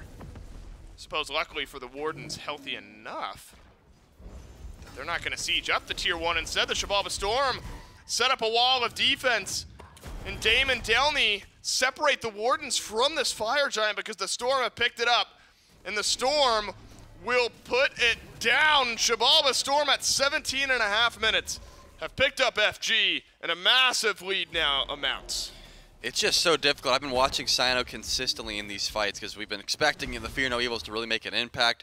That was another one that was just sort of wasted. I mean, he dropped the ultimate to try and peel for his support, try and peel for this Kabrakan. Still goes through, doesn't get any beats down in the process, and unfortunately loses his life soon thereafter. After 2 picks, yeah, you're going to feel pretty good going for that 17-minute Fire Giant, especially with that double ADC composition. You got the 3-0 Freya in my Zen, has been frying, and especially Dame sitting 3-1 on the Thor. Has also been a force to be reckoned with on the map. Now we get to see the Xibalba Storm for the first time in this set pick up FG and look to get aggressive. Primal Fury spawning in here shortly, and it looks like Joshi and Zen are already on duty to make sure that one goes down. 3 tier 1 towers available and 3 2 towers available. Plenty of gold for the Xibalba Storm to pick up here. As if they need it, right? I mean, you're in such a comfortable position. I mean, really flip the script from game 1. It's a relatively, I don't know, would we call this a low kill game? An average kill game, 8 kills at 18 minutes? That's about middle of the road. Yeah. Right? Yeah. Definitely not low, but certainly not the highest kill game we've seen here as of late. But the pacing of the game has been just fine for the Xibalba Storm, who have added all of these objectives in the same way that the Kaolin Wardens were able to do here in game 1. And really the necessary bounce-back style of game from Dame. You know, you had the semi-global with the Ratatoskr in game 1, didn't quite get there. And now when you've got this big lead, able to make the Anvil of Dawn work. Aegis, well timed by Dame there. The full rotation from Sino. Chunks a little. I mean, does win the damage trade, does Sino, but really the Aegis being down, the most important trade there, but you don't have Fear No Evil. And Dame, remember, can get to this fight on the left faster if he wants to, and can chunk out some damage onto the Hunbats with those hammer tosses. Trebuchet walks its way in mid. Keep your eyes on the sky. Dame could be going up, could be crashing down, but definitely won't catch the Kaolin Wardens by surprise because Sino's in tow. Yeah, looks like that mid Trebuchet is going to help out with the tier 2 tower. No ultimates used at the moment here from the Xibalba Storm. Remember, Sino did ult to get Dame's Aegis down before that fight even started, so that Fear No Evil certainly not going to be a factor, at least in this defense. And I imagine because of that, the Wardens maybe go for a soft one, you know, don't step up too far. You can see that Relentless one trying to find a wrap around here, but it's going to go in. It's also just trying to peel, but Delny actually gets locked in place. Sure does, but a Cthulhu maybe just fine to be where he is, but still disengage. Kinsai's working down that health bar, but not fast enough. It's Joshi on kill number 1. Trebuchet still here for the Xibalba Storm. A siege weapon to be sure, an open Phoenix now in mid lane. And a one-man advantage for 40 seconds. This is definitely where Moswell is going to find some success. Underneath this Phoenix, you got to group up for the Thoth damage, but if they're able to dive and get to this bird, not too much lane clear. And actually, Osino, his ultimate is back up here, waiting for the Fear No Evil. He's just hesitating, hasn't dropped it yet. Oh, that's damage from Dame, and Fear No Evil finally goes down. And big damage follow-up from Moswell this time as well. That's fantastic on the defense from the Kaolin Wardens. But is it too little, too late? That is the best-looking fight and setup we've seen from the Wardens so far. Didn't result in any kills, but did result in the Xibalba Storm heading back to base. Yeah, Fire Giant falls off in about 10 seconds. You don't lose any Phoenixes, and you still have 1 tier 2 tower available. But you're definitely going to lose Pyromancer as it spawns back in for the 3rd time. Also going over the Xibalba Storm. So definitely a good defense, and as I said, you know, Thoth does get a lot better underneath that Phoenix, especially if you're not too far behind. It's very difficult to push into a Thoth. In that case, we saw the damage Moswell is able to do. That's the first time I've even seen Moswell's damage, really, this game. I mean, it was a decent ultimate onto Delny once he got trapped in, but immediately realized, you know, I've got some decent damage onto tanks, but more so I want to hit the squishies. You know, this Thoth is going to be looking for Joshi and my Zen and Dame. Those are the targets that I think Moswell should be looking for, but still wasn't able to confirm any of those kills. And again, Sino, I didn't see the greatest Fear No Evil, didn't have Blink available, so just had to walk up. It was immediately met by the double tap from the Dame and the wall, so just a lot of damage there. But as this Fire Giant spawns back in, I do expect the Wardens to feel a little bit more confident to step up, right? I mean, they haven't been able to really draw that line in the sand we've been talking about. Their birds are alive, no fire minions to deal with. I want to see at least a soft defense here towards this Fire Giant that spawns in right about now. Yeah, I mean, look, the Kaolin Wardens didn't have much to say about the last FG.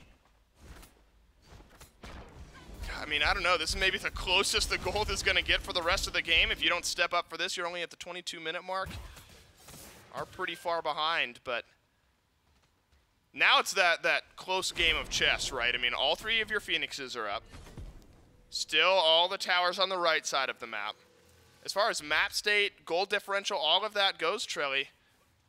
This likely is the best looking fight the Kaolin Wardens are going to have if they choose to not give up this Fire Giant for free to the Xibalba Storm. And so maybe an opportunity and a necessity for the Wardens to step forward. But I don't know. Cautious positioning leaves me wondering what their response will be.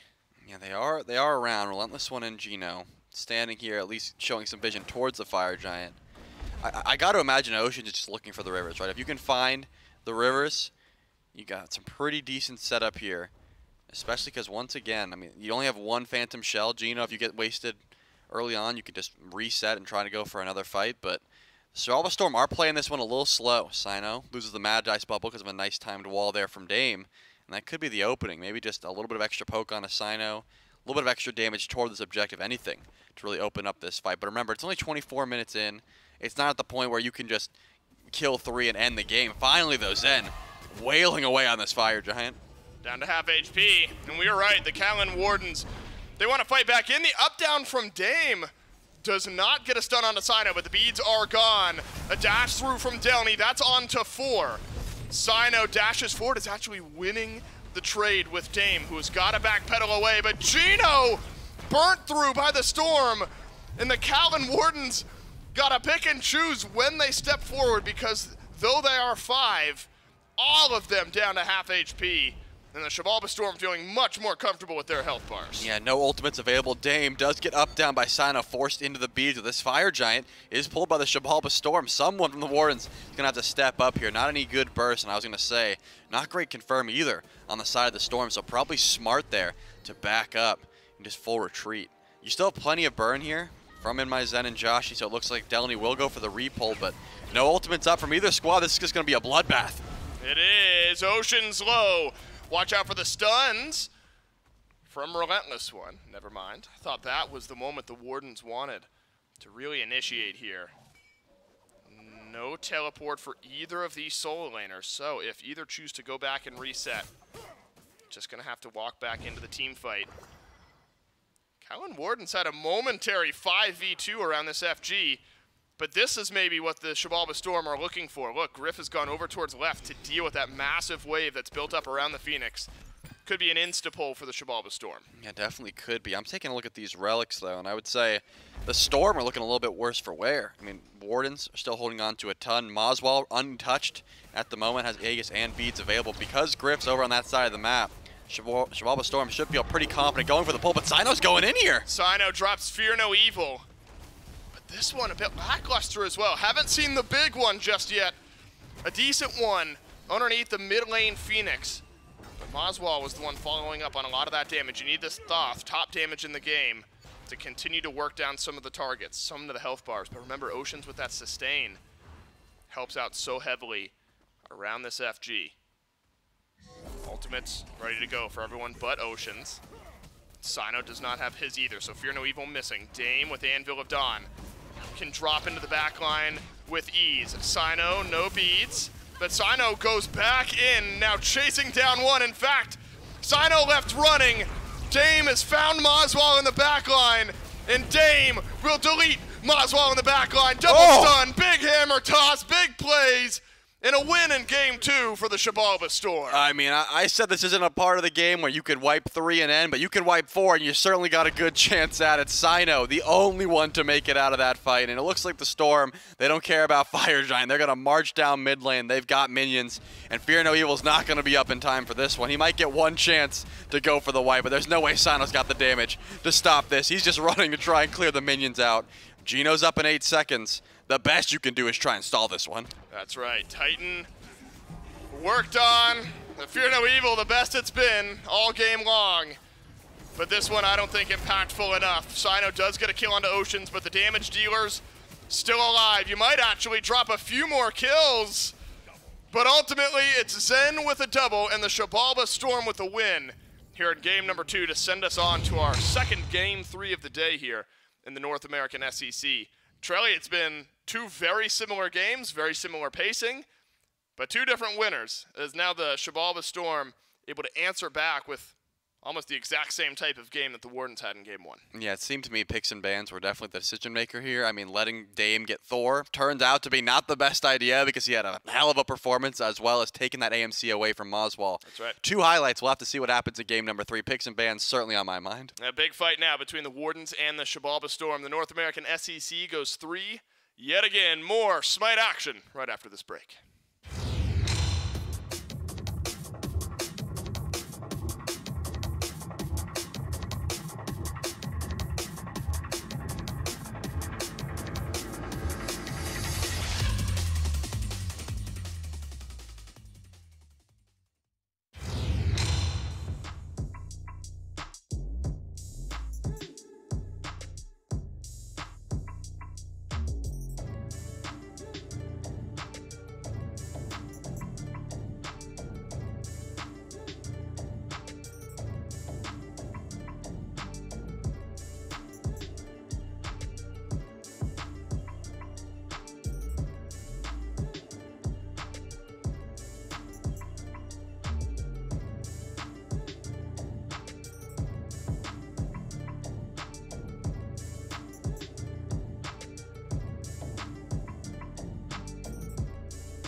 One more game remains here on this North American SCC Friday and separates us from the Halloween weekend. And it's the Xibalba Storm versus the Kaolin Wardens.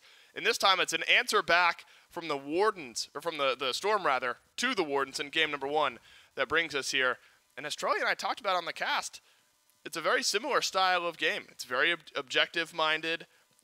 Pick a quick, scrappy team fight before the Pyromancer, before the Gold Fury, and ultimately, eventually, that gold lead just gets too big, too insurmountable for the Kaolin Wardens to fight back into, and the team fight heavily lopsided for the Storm. Yeah, definitely what I was talking about a little earlier, I think, is on both their minds at this point. Picks and bans, right? It just seemed like a completely different game number 2 from the Storm, just because Dame was able to come out swinging on that Thor, as well as taking away the AMC from Mazel. Those are two things I really want to drive home that I think changed the pace of the way this game was playing, and Dame was definitely on point. I mean, the Thor was getting active early, getting active late, hitting those double taps as you would want. Not only that, Zen, I like the build switch up from the Freya, and I think also starting off early, getting a kill helped out. This was the complete opposite of how Griff started in game number 1, right, where Griff gets the early lead, Zen's got a rough time. Now that Zen got an early lead, Griff didn't have the greatest time this game. So, again, picks and bans got to be on the mind of both these teams. That's just a smart play. Really like that from Zen to answer back that Fear No Evil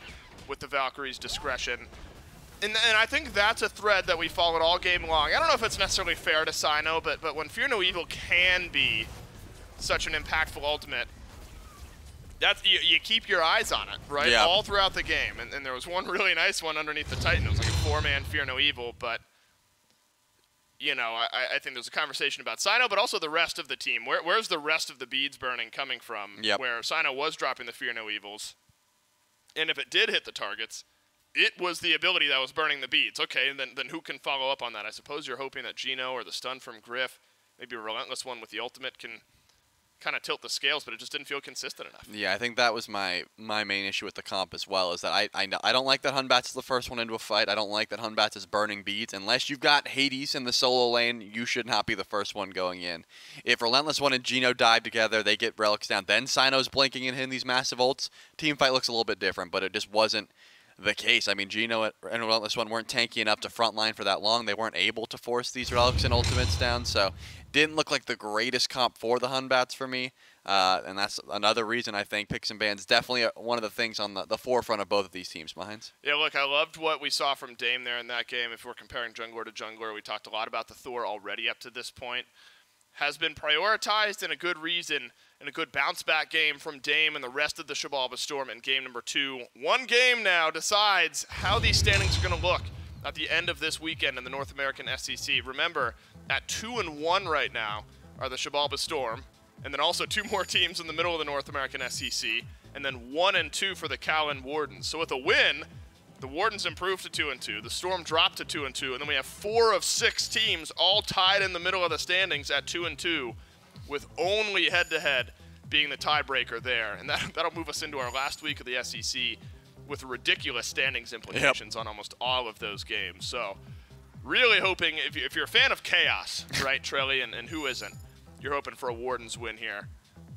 Everyone else probably rooting for the Storm, who love having some fun. Yamoja ends up getting locked in here first for the Kaolin Wardens. That was a big difference maker for the Storm, I think, in game number 2, the Walls, the River's Rebuke. When you're fighting as little, as few times as we did in game number 2, the fact that River's Rebuke made an impact like 2 or 3 times ended up changing that game around entirely. So I really like this pickup here for the Kaolin Wardens. And Cernanos continues to be prioritized here in this set, alongside a Cupid. So still double hunter Trelly, but a bit different from the double hunter we're used to seeing. I mean, yeah, Zen not going to take that Freya. Surprising, honestly, considering the fact that the Thor and the AMC have been taken away. That is going to let the Kabrakan and the Yamoja be taken away from the I guess by the Wardens from the Storm. And I'm hearing some sort of snickering over. No, these are M&Ms. These are not Snickers, Trelly. I was hearing a little bit of crinkling. Are you trying to sneak some candy before the game? Take a guess, Trelly. What color M&M just dropped out of here? It's 2. Yellow and red. Yellow is one of them. Green. 50%. Green is the other one. I should not be. This is going to sound terrible. I'm going to mute myself while you talk about this Ishtar pick here, Trelly, and how important it might be.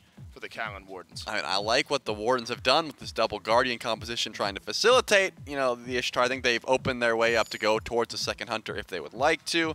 It's going to be decent. I don't think it has the greatest matchup into Cupid, but anyone that can trade ult for Cupid, you're probably just fine in that regard, just, you know, dropping the lights and then, you know, dropping the Fields of Love respectively. I think a decent fight regardless. But going into the second wave of bans, the Pele, the Kalina being taken away, and that Hades we were talking about earlier, something that's been running the solo lane. Good looks all around. Yep, and I've eaten the M&M silently. You wouldn't have even known that. I didn't even notice. And of course, leave it to me to then Announce blow it it. wide open and announce that I've eaten it quietly, ruining the point of me muting my mic. Camazot's locked in now for the Storm. And remember, we talked a good bit, I think it was Relentless one that we talked about going into this set, who loved the Naja Camazotz. It was back and forth. It was one or the other in basically all of the last 6 games out of the solo lane. Certainly something for us to consider here for the Storm. Could be jungle, could be solo lane, respectively, but of course that's the Storm we're talking about here. It's Delny and Dame, so Relentless one will not get the Camazotz. Is really the big impact as far as the Kaolin Warden goes. Nemesis plus Chiron, so again, Trelly, another double Hunter composition, but still a bit different from how we're used to it looking. Now, Chiron was like the OG ability-based Hunter, right? Yep. When we were seeing double Hunter, Chiron, when you wanted one of the ability-based style ones, Chiron was at the forefront of a lot of that. Do you think it fits nicely, though, into what the Kaolin Wardens have drafted? Yeah, I don't mind it. I think Chiron, one of the most interesting hunters in the game with the cleanse, and you got plenty of prot shred here from the Nemesis as well, so I think the Wardens have balanced it pretty well. Now it's game number 3 between the Kaolin Wardens and the Xibalba Storm. Winner take all in our final set of the SEC here.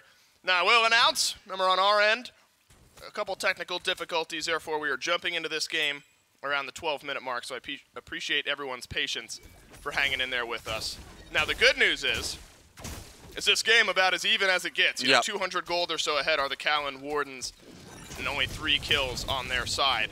Of the 4, or 3 kill advantage on their side, of the 4 kills, relatively evenly spread across the map. And it looks like, Trelly, literally only the solo lane has been left alone here. A little bit of pressure maybe as Relentless one has fallen a couple of levels behind Delny. But no kills happening over on the right side of the map. 3 of the 4 dropping onto Ocean. So Ocean's maybe thankful as the Gold Fury burnt and confirmed by the Storm, but look at the grouping in the AoE from the Kaolin Wardens, and a 5th kill, and 1 from Oswald now added. Ocean's at risk of suffering their 4th death of the game. And so Ocean's thankful that we missed the first 3, but unfortunately now we see death number 4 onto the Ymir. Yeah, I mean, this still, though, about as even as they come. As you said, the Xibalba Storm able to grab the Fury and then just push that gold a little bit further. And the Wardens are playing catch-up. This Tier 1 tower going down will certainly help out. We've essentially just springboarded into the action, right? I mean, we've been showing exactly how much fighting has been going on. I do want to see if Relentless one is able. It's just not a good matchup. Every time I see the Cabrakan in the tier, I always imagine, you know, it's not going to be easy to try and go up against Delny on this tier because, you know, you want to channel the Tremors. It's really difficult to try and do that. A little bit of aggression towards Dame, but once Bat Out of Hell comes through, I know that chase is going to be immediately cut off. So going to be trading that one out for the ultimate there by Sino. Either way, though, gold, 500 in favor of the Wardens maybe, once this Pyromancer comes through, and especially whenever Delny rotates into these fights, I do imagine the Storm will be looking just fine. It's all about just trying to get these Hunters over to late game, and considering Moswell and Griff both got 2 kills under their belt, probably looking pretty good for the Wardens. Yeah, Griff feeling just fine on this Ishtar, getting things off to a really good pace. Now, at the end of that draft, we saw the Nemesis locked in. I was eating an M&M, so I dropped the ball on really bringing this up and talking about it. But such a unique jungle matchup, isn't it, with the Nemesis versus the Camazotz? A couple years ago, this was it. We saw a lot of these two battling it out against one another. And now seems like more of a flavor pick, just kind of an individual player favorite between Sino and Dame. But Nem, for a while, was really high up that tier list.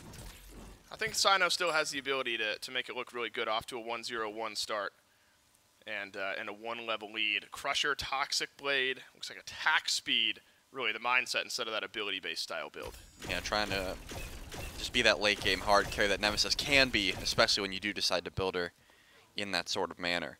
But because there's no objectives up at the moment. You know, like I said, grouping around Pyromancer, that's what I'm looking here for the Storm. They've been able to find some aggression towards these objectives. They made the call to burn through that Gold Fury. They didn't win the fight after the fact, but they're more so focused on trying to get that fast track to level 20, I imagine, especially because Zen sitting 0-0-0 at the moment with the Cupid, hasn't been able to get involved too much.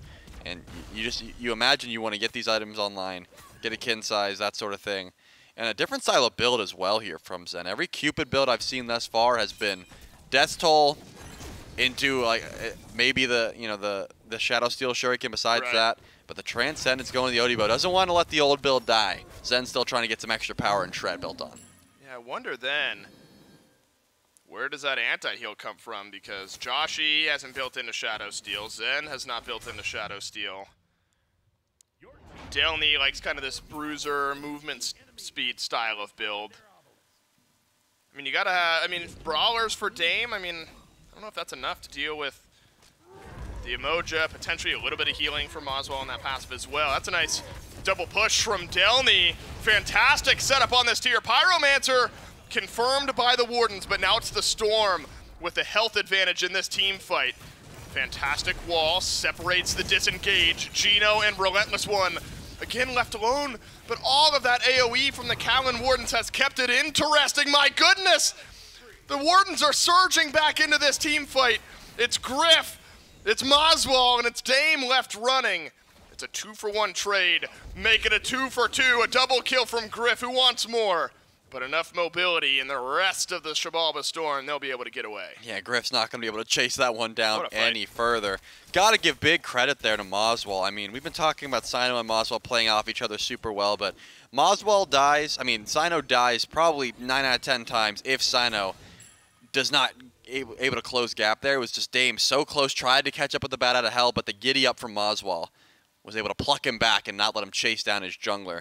And then, of course, we got to see exactly how much Griff was able to do with that Shadow Steel build, with the Executioner, shredding as well as critting, doing a ton of damage. I imagine probably wants to take the 1v1 up against Zen whenever possible. Sitting 4-0 this late into the game, both relics goes essentially untouched in that fight. If I'm the Xibalba Storm, I'm telling Dame and Delny, get to this Ishtar. I mean, do not let her free cast, because that's not looking too good. Whenever she goes untouched in the fights, if they're looking like that, I'm definitely wanting to put some pressure over towards that duo lane. But now, Oni Fury spawning in here shortly, and already the Warden's showing some face towards it. Yeah, look, I mean, we have not seen a lot of Fury or Pyromancer fights at all this set. It feels like one team has been either far enough ahead in gold or numbers that there hasn't been much of a contest. So this is one of the first glimpses at it that we've got. It's just about 1,000 gold lead for the Kaolin Wardens, but you might be losing your solo laner in the meantime. Heart Bomb out. Not the stun variety. Moswell does let Centaurus go, so a couple big ultimates used by the Kaolin Wardens.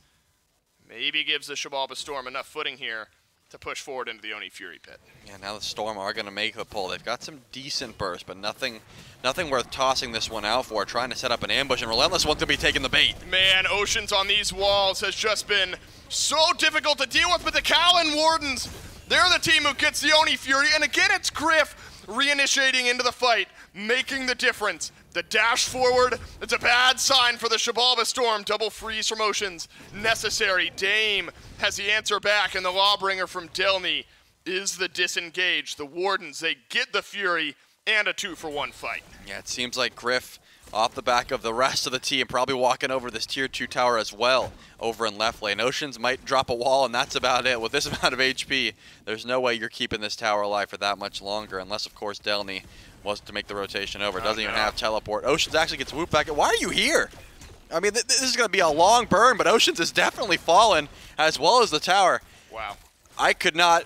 Troy, there's a tier 2 tower here. Yeah, and it's not saved. I cannot fathom a reason for Oceans to be there. Just back, give up the tower. 0-5 hey, just didn't look good. Really wanted to give 6-0 to Griff. That's what it was. He's like, I don't want to be 0-5. I don't want you to be 5-0. We can work something out here. Let's trade. And there you go. Griff gets another kill as well as that tier 2. Finishes the Wind Demon. Man. Gonna be shredding even harder than he was before. This Ishtar is strong. Level 19. The next highest, of course, 18. But at this point in the game, level 19 at level 20, 6-0, and top player damage. And what's worse is Moswell has hit some important power spikes as well. That tier 2 ends up hitting really, really strong.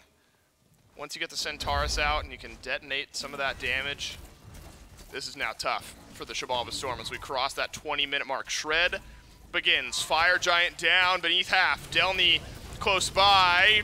Fire Giant confirmed by the Kaolin Wardens. And they've got numbers in this fight still as well. Gino unable to get the pull back. But the Kaolin Wardens, they want more. They got FG unhappy with just that. Stun onto Oceans. But not enough range from the Kaolin Wardens to get an extra kill. Yeah, they're not going to be able to chase that one down, but with the Trebuchet, they should be able to look at this tier 2 tower for the time being. Relentless One and Gino, we're playing zone duty for a bit, but now the rest of the Xibalba Storm are just going to be camping up underneath this Phoenix. I was curious, and it seems like the Wardens are going to clear this wave out, but do they really feel that confident going underneath for the Phoenix? Maybe at least let this Trebuchet peter out and see what you can do with it. Good rip tied in, though, might start this fight. Stun onto Oceans. You know, again, Ocean's at 0-6. The walls have meant a lot. This one, no different. Joshi executes Relentless One. Griff now backpedaling. Yeah, we found the Ishtar, but Ishtar's got plenty of damage for one target. It was only Dame in the backline. It looks like the Kaolin Wardens, they see the writing on the wall, and it's that a 4v5, even with a little gold lead. Not going to go in their favor before they're able to go back and spend up about 4,000. Yeah, there's 5,000 ahead. 4,000 or so of it still in their back pockets waiting to be spent. Yeah, it just didn't seem like a smart call. You still have 2 towers to go through. Very early on in this game, 20 minutes. I mean, look at Relentless One's build. Just finished up that Mantle of Discord, but before then had essentially 2 tank items and a Divine Ruin trying to tank up Phoenix. Definitely not the call, and it looks like still the Wardens are trying to chase to find something. It might be a turn on to Gino, though, as Sino blinks in onto Joshi. And Sino has got something for Joshi. It's a kill for the Kaolin Wardens. Griff backpedaling. This bat out of hell might be enough. No, Griff! He channels the ultimate. Doesn't get the damage out in time. Dame has the shutdown, but Moswell returns the favor. A good-looking fight for the Xibalba Storm as far as gold goes, but still a strong 3 for the Kaolin Wardens, separated out by a wall. Oceans throws up the wall to delay the reinitiation, but the Riptide back in from Gino should seal the deal here. And that's the difference maker. The Kaolin Wardens, though, Trelly, do lose a few of their FG buffs, but able to trade back 3 kills. Yeah, you at least still have the buff onto Moswell. I was going to say, if some grouping came through, maybe you're looking at that tier 2 tower in mid. I mean, you got double Guardian, Moswell still here, but it looks like more so interested in that red buff for the time being. Sitting at 4 and 2, does have plenty of damage, but sitting on 2,600 gold in hand as well. I can imagine why being a little bit hesitant to try and go forward into that tier 2 tower. Looking at 1 minute and 18 seconds left on the Fire Giant buff, though, and that Primal Fury should be spawning in here shortly. Probably a smart call just to get your farm, group up for this Primal Fury, and maybe that tier 2 in mid if you're lucky. But Phoenix Seed certainly not on the mind of the Kaolin Wardens, considering how that last one went. I mean, Dame's been able to consistently get to the back line. Delny has been extremely disruptive on this tier. Despite the fact that, you know, Griff's doing a ton of damage, if you're able to close gap and especially force some relics, there's a ton of damage coming from Dame as well. So I respect the fact that probably being a little bit cautious, grabbing that Primal Fury, and waiting maybe even for the next Fire Giant before making sure to take down that tower. It's just too early on to be tanking up these Phoenixes for that long. I mean, that is one thing you'll always get with the Camazotz, is almost unpeelable initiation with that bat out of hell. Fell Griff in the last fight. And Dame with the big shutdown. Remember, that was a 6-0 shutdown that Dame got. Finishes up Titan's Bane. Moswell, I believe, able to do the same here in the last couple of seconds. Adds the Morning Star as well. So that's a nice little power spike for Dame. Titan's Bane should shred down. Last 2 members with FG of the Kaolin Wardens will lose their buff, and 1 minute now remains. This is now an awkward territory for the Xibalba Storm. I mean, stop me if you've heard this before. This might be the closest fight that the Storm have, map state-wise. I mean, you're 4,000 or 5,000 gold down. You're getting close. I mean, Enhanced Fire Giant, not yet. Wonder if that's ultimately the decision difference maker for the Xibalba Storm. It's not enhanced. We don't need to risk our lives trying to defend it, given how far ahead the Wardens are.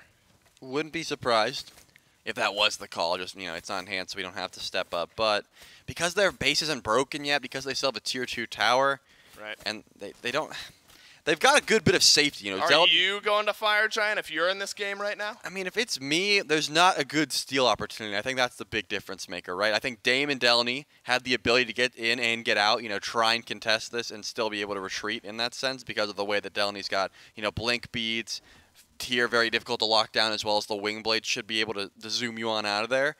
But you don't have this big steal tool in the sense of like a Kraken or a Final Judgment, none of these big burst opportunities to try and steal this objective. So I like the soft defense idea, but Oceans is a get in or get out type of character. Right. Ymir is not a soft defense. It's either you're walking in and stealing or you're dying trying. Right.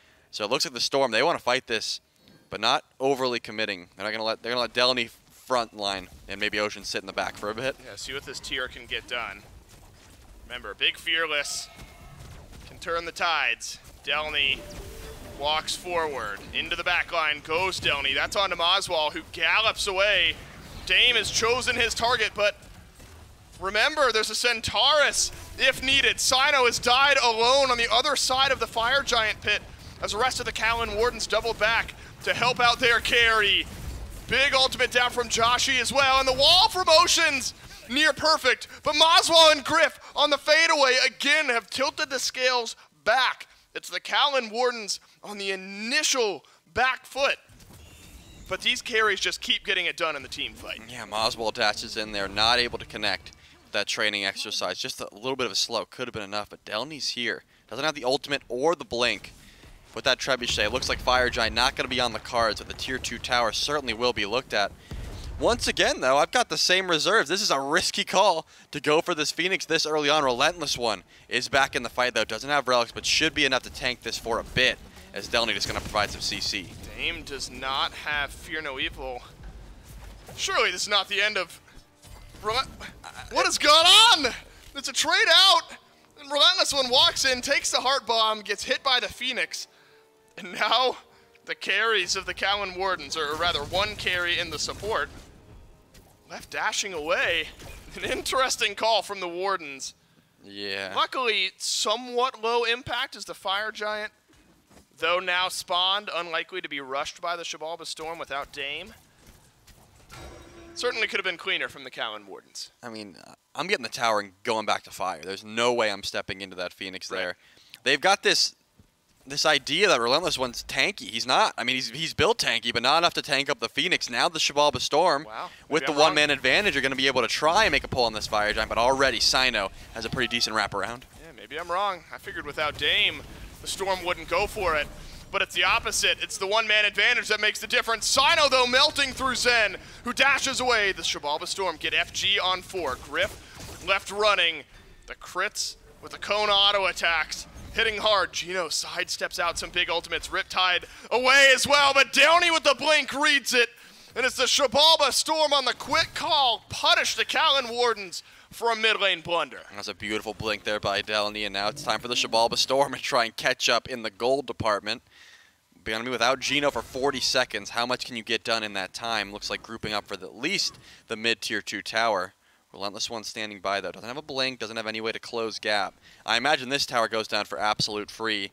And then my call is to retreat and go for the gold free. I mean, look at the gold lead. That's what you're looking for. But Delny with the wraparound, able to grab the beads at the very least. And now Relentless One's on the run. Uh-oh, Relentless One. Tanky, though. Sends some damage back towards Oceans. Oceans trapped. But the Kaolin Wardens don't have the damage to finish off the kill. Mid lane Phoenix will still stand. 4 members of the Storm still with FG. The gold lead starting to shrink back up a little bit. And actually, the Gold Fury, at this point in the game, still in back mode. Might just equalize it. And my goodness, Trelly, how impactful does that mid lane Phoenix Siege gone wrong end up changing things here? The Wardens were cruising to a Game 3 win. And now it's all up in the air. Yep, now it's time for the Xibalba Storm to catch up in the itemization department at the very least. I do like the way that Oceans has picked up the Emp armor. You know, trying to survive underneath your own Phoenix is one thing, but also now that the Xibalba Storm are in the driver's seat, gonna negate some of the damage that the Warden structures are going to be doing to the Xibalba Storm. Probably a smart call there. We're seeing the last bit of power spikes roll through. Joshi able to pick up that Shadow Steel last item. As whereas In My Zen still working on trying to finish what you assume is going to be the Silver Branch Bow. little bit of extra attack speed on this Cupid goes a long way, especially when you're already overcapping with the Cupid passive on that third ability. But 3 towers still standing, 1 tier 1, 2 tier 2s. And it looks like Dame just going to take the time to push up mid lane in the process. I like this call because, again, getting overzealous in this situation, definitely not the right call. We've seen what the Wardens were able to do with their lead, and then stepping into Phoenix too early. Xibalba Storm definitely learning from that mistake. Grabbing the towers first and trying to get a little bit more damage. But Delny already leading the fight with a blink on a Relentless One. Relentless One pushed back. Relentless One left to half HP, and that delivers a stun right to Gino, who's left running away. Lawbringer back in from Downey, but a big stun from Griff repels the attack from the Xibalba Storm. Left side tier 2 tower looks like it is it. Big ultimates down from both teams. Only Joshi still has the Wild Hunt, and Xibalba Storm hoping for a slightly overextended member of the Kaolin Wardens to show their face, but Griff smart enough to hang back, and it looks like this siege not over with just yet. I mean, it's ridiculous how much damage Griff and Moswell have been able to do even from behind in this situation, but Ocean's going to lead the charge, going to go in for a freeze, and now it's time to try and get this left side bird. Griff wailing away. Again, it's Relentless One who's fearless into the Xibalba Storm, but again, Relentless One is able to live. Now Delny's got the Lawbringer back up. Ocean's close to having his ultimate on the Amir up as well. So are Moswell and Sino, though, and it looks like we will go one more time here. 20 seconds left on the FG buff. Now, this has got to be the call to retreat here, right? The Xibalba Storm want to go in for it. There's going to be a Lawbringer in from Downey trying to pull back Relentless One. But has Downey made the right choice, or is he going to die? He is. It's Sino and Griff finding the first couple. Moswell with one as well. Now suddenly Dame left swooping away as the last living member of the Xibalba Storm. The chase could be on here. What are you going to give up to chase this Camazotz? This is smart. We've got 40 or so second death timers, and the Kaolin Wardens might barrel down the mid lane. Yeah, you could see Dame started to swoop towards his base and realize I need to lead them south away from the Titan. Doesn't have too much time. Has to stall out at least 30 seconds before Oceans comes back in, but they've got minions. I mean, the Kaolin Wardens have so much damage off the back of Griff and Moswell. Dame has to play stall duty, but already losing the beads is not a good look. Oh, and no bat out of hell either. Only a quarter of the way back to respawn. Dame chunked and slowed. Moswell gets the execute, and it's the delay deicide. Keep your eyes on the death timers, though. The Kaolin Wardens on different pages here. I was going to say, they can't decide. They couldn't decide, and the decision is to leave. As all of the respawns just now rolling through, it is certainly the safest choice. Yep. And at 33 minutes, the Kaolin Wardens have wrestled back control of Game 3. I wouldn't be surprised if we see the Storm just make a beeline for that EFG. I mean, you don't have much time to go for it, but you know that the Wardens have to reset for the time being. And it looks like they've already hesitated a bit too much, so I don't imagine an instant pull. But wow, the Wardens, I mean, look at the damage differential of Moswell and Griff. You can see all it is, right? It's double what anyone else in the game is doing, let alone the enemy mid in ADC. It's just too much to deal with, and now the Wardens marching towards this enhanced fire giant. Dame down for 10. They are going to make the call to go for the pull. I'm keeping my eyes on Down. He's the only one who can get aggressive here. Well, you don't have the dive, right? I mean, Moswell and Griff don't have to deal with that Fear No Evil. Centaurus He's gone. Rips through. Sen killed by Moswell. Sino still being chased by Delny, but does that target really even matter? Because Griff and Moswell are still ripping through the rest of this team fight. And the Xibalba Storm have lost their duo lane. They will lose their mid laner as well, and it's a double kill from Moswell. And it's the sellout onto Sino from Delny. Yes, you get the kill, but the two most important members of the Wardens still on the map. Yeah, Dame going to be able to kill at least one. As Enhanced Fire Giant has to be dropped. I was going to say Moswell looking a little worse for wear as well with Bat Out of Hell available. You can't go for the Enhanced Fire Giant pull just yet. Pyromancer, certainly something that can be done, but Delny, without Lawbringer and Blink, is just going to watch that one go down. And now, the pull onto the Enhanced Fire Giant, you have to assume. Moswell doesn't have the beads, though. Certainly could be 100-0 by Delny if you don't hold on to that cleanse. But Delny's just on zone duty, trying to slow down this Enhanced Fire Giant. That's the only play you can make. Delny has, because it's not a clear call just yet from the Kaolin Warden. Some damage into the FG, some damage into Delny. Now Lawbringer back in, and a Fearless onto Gino. But now the Kaolin Wardens take a breather, back themselves away. And in the next 10 seconds, we will be back to a 5v5. Wow, I mean, a rough performance here from Oceans. Has been frontlining decently well, but 0-10 is so difficult as a Ymir to stand up to the amount of damage that the Wardens have drafted, as well as Zen doesn't have an Aegis, you know, went for the Shell and Beads combo, so Moswell's Centaurus is essentially 100-0ing, especially if you can follow up with that masterful shot. And now, once again, the Wardens gonna make the pull on the Fire Giant. It's going down fast. Oh my goodness, now in a 5v5, the Wardens have all they need, and the Wardens now add an EFG. Again, Relentless one low. God. In my Zen, stunned and melted. And now the Kaolin Wardens playing with house money. Griff tossed to the side, but Griff feeling just fine. And who is gonna end this game but Griff and Moswell? A triple kill for Griff. 1 for Moswell, and a game 3 for the Kaolin Wardens. I mean, how many kills just between Moswell and Griff? Sino gonna chase Dame down to the ends of the earth. 50K and 47K respectively. Just absolute machine guns for the ADCs of the Kaolin Wardens, and what a performance. You gotta highlight the tanks as well, but man, that is absolutely wild. So much damage.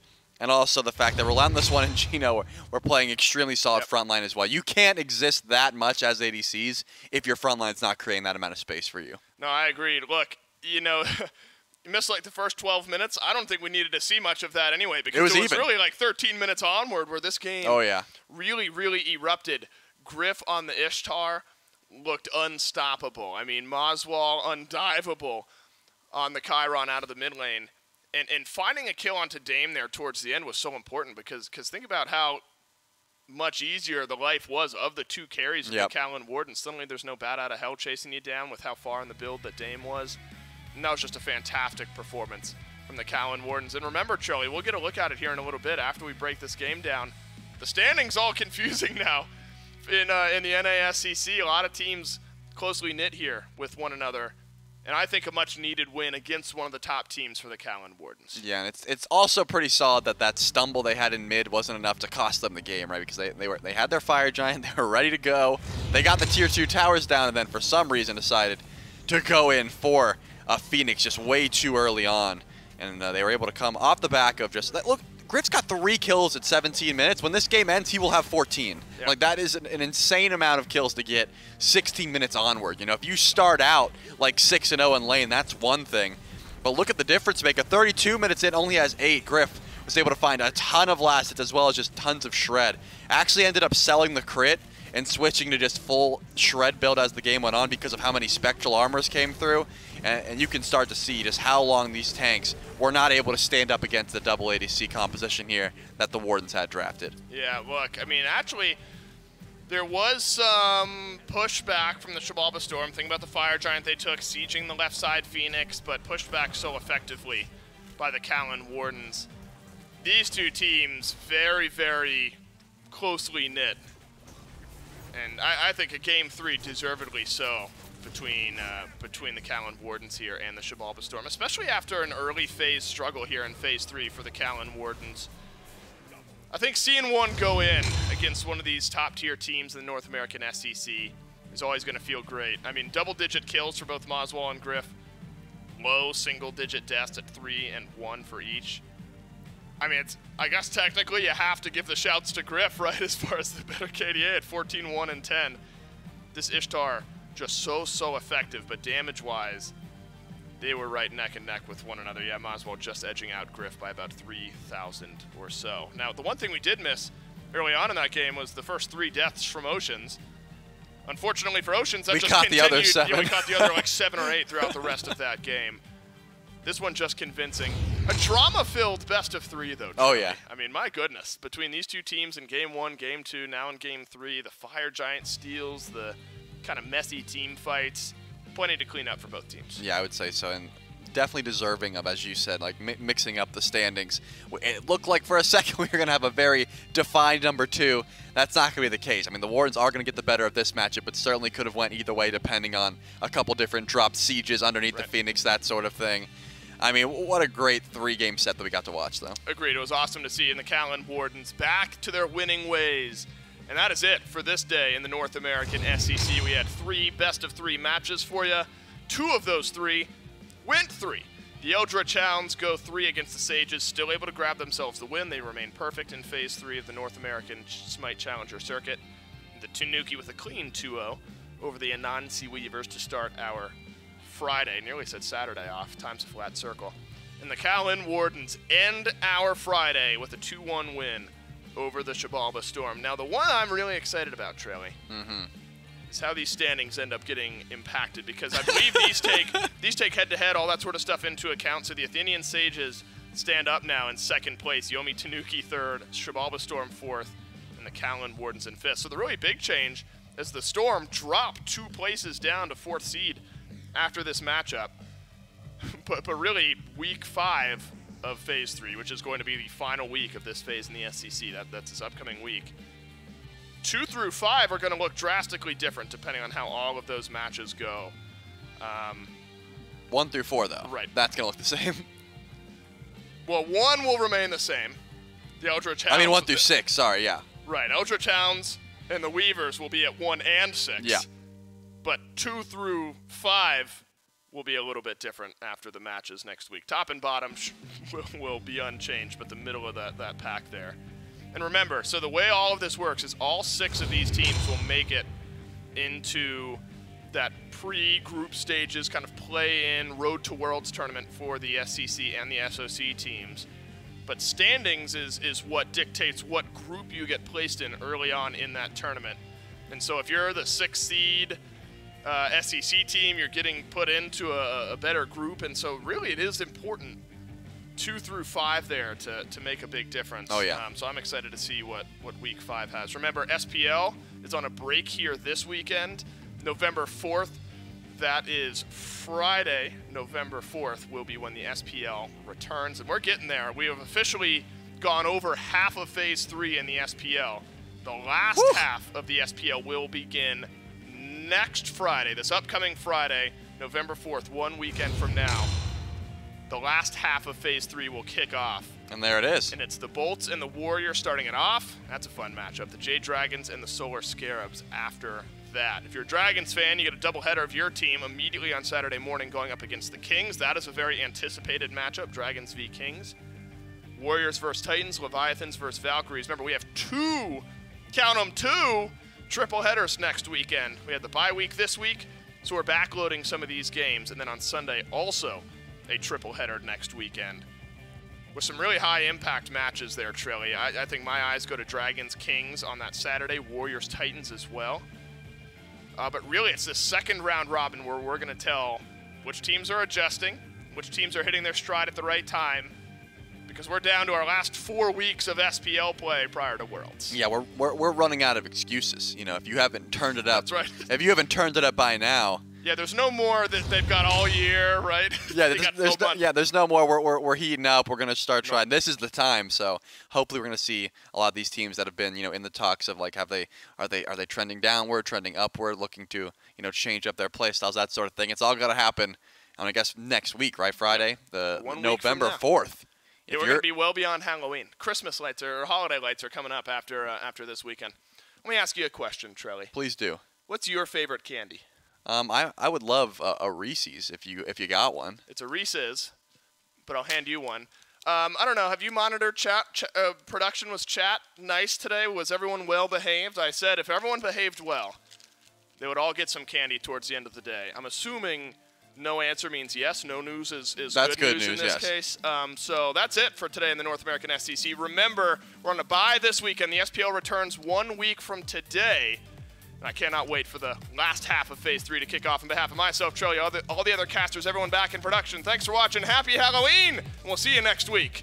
Take your candy. Take it. I'm picking this up. Don't worry. I'm picking it all up.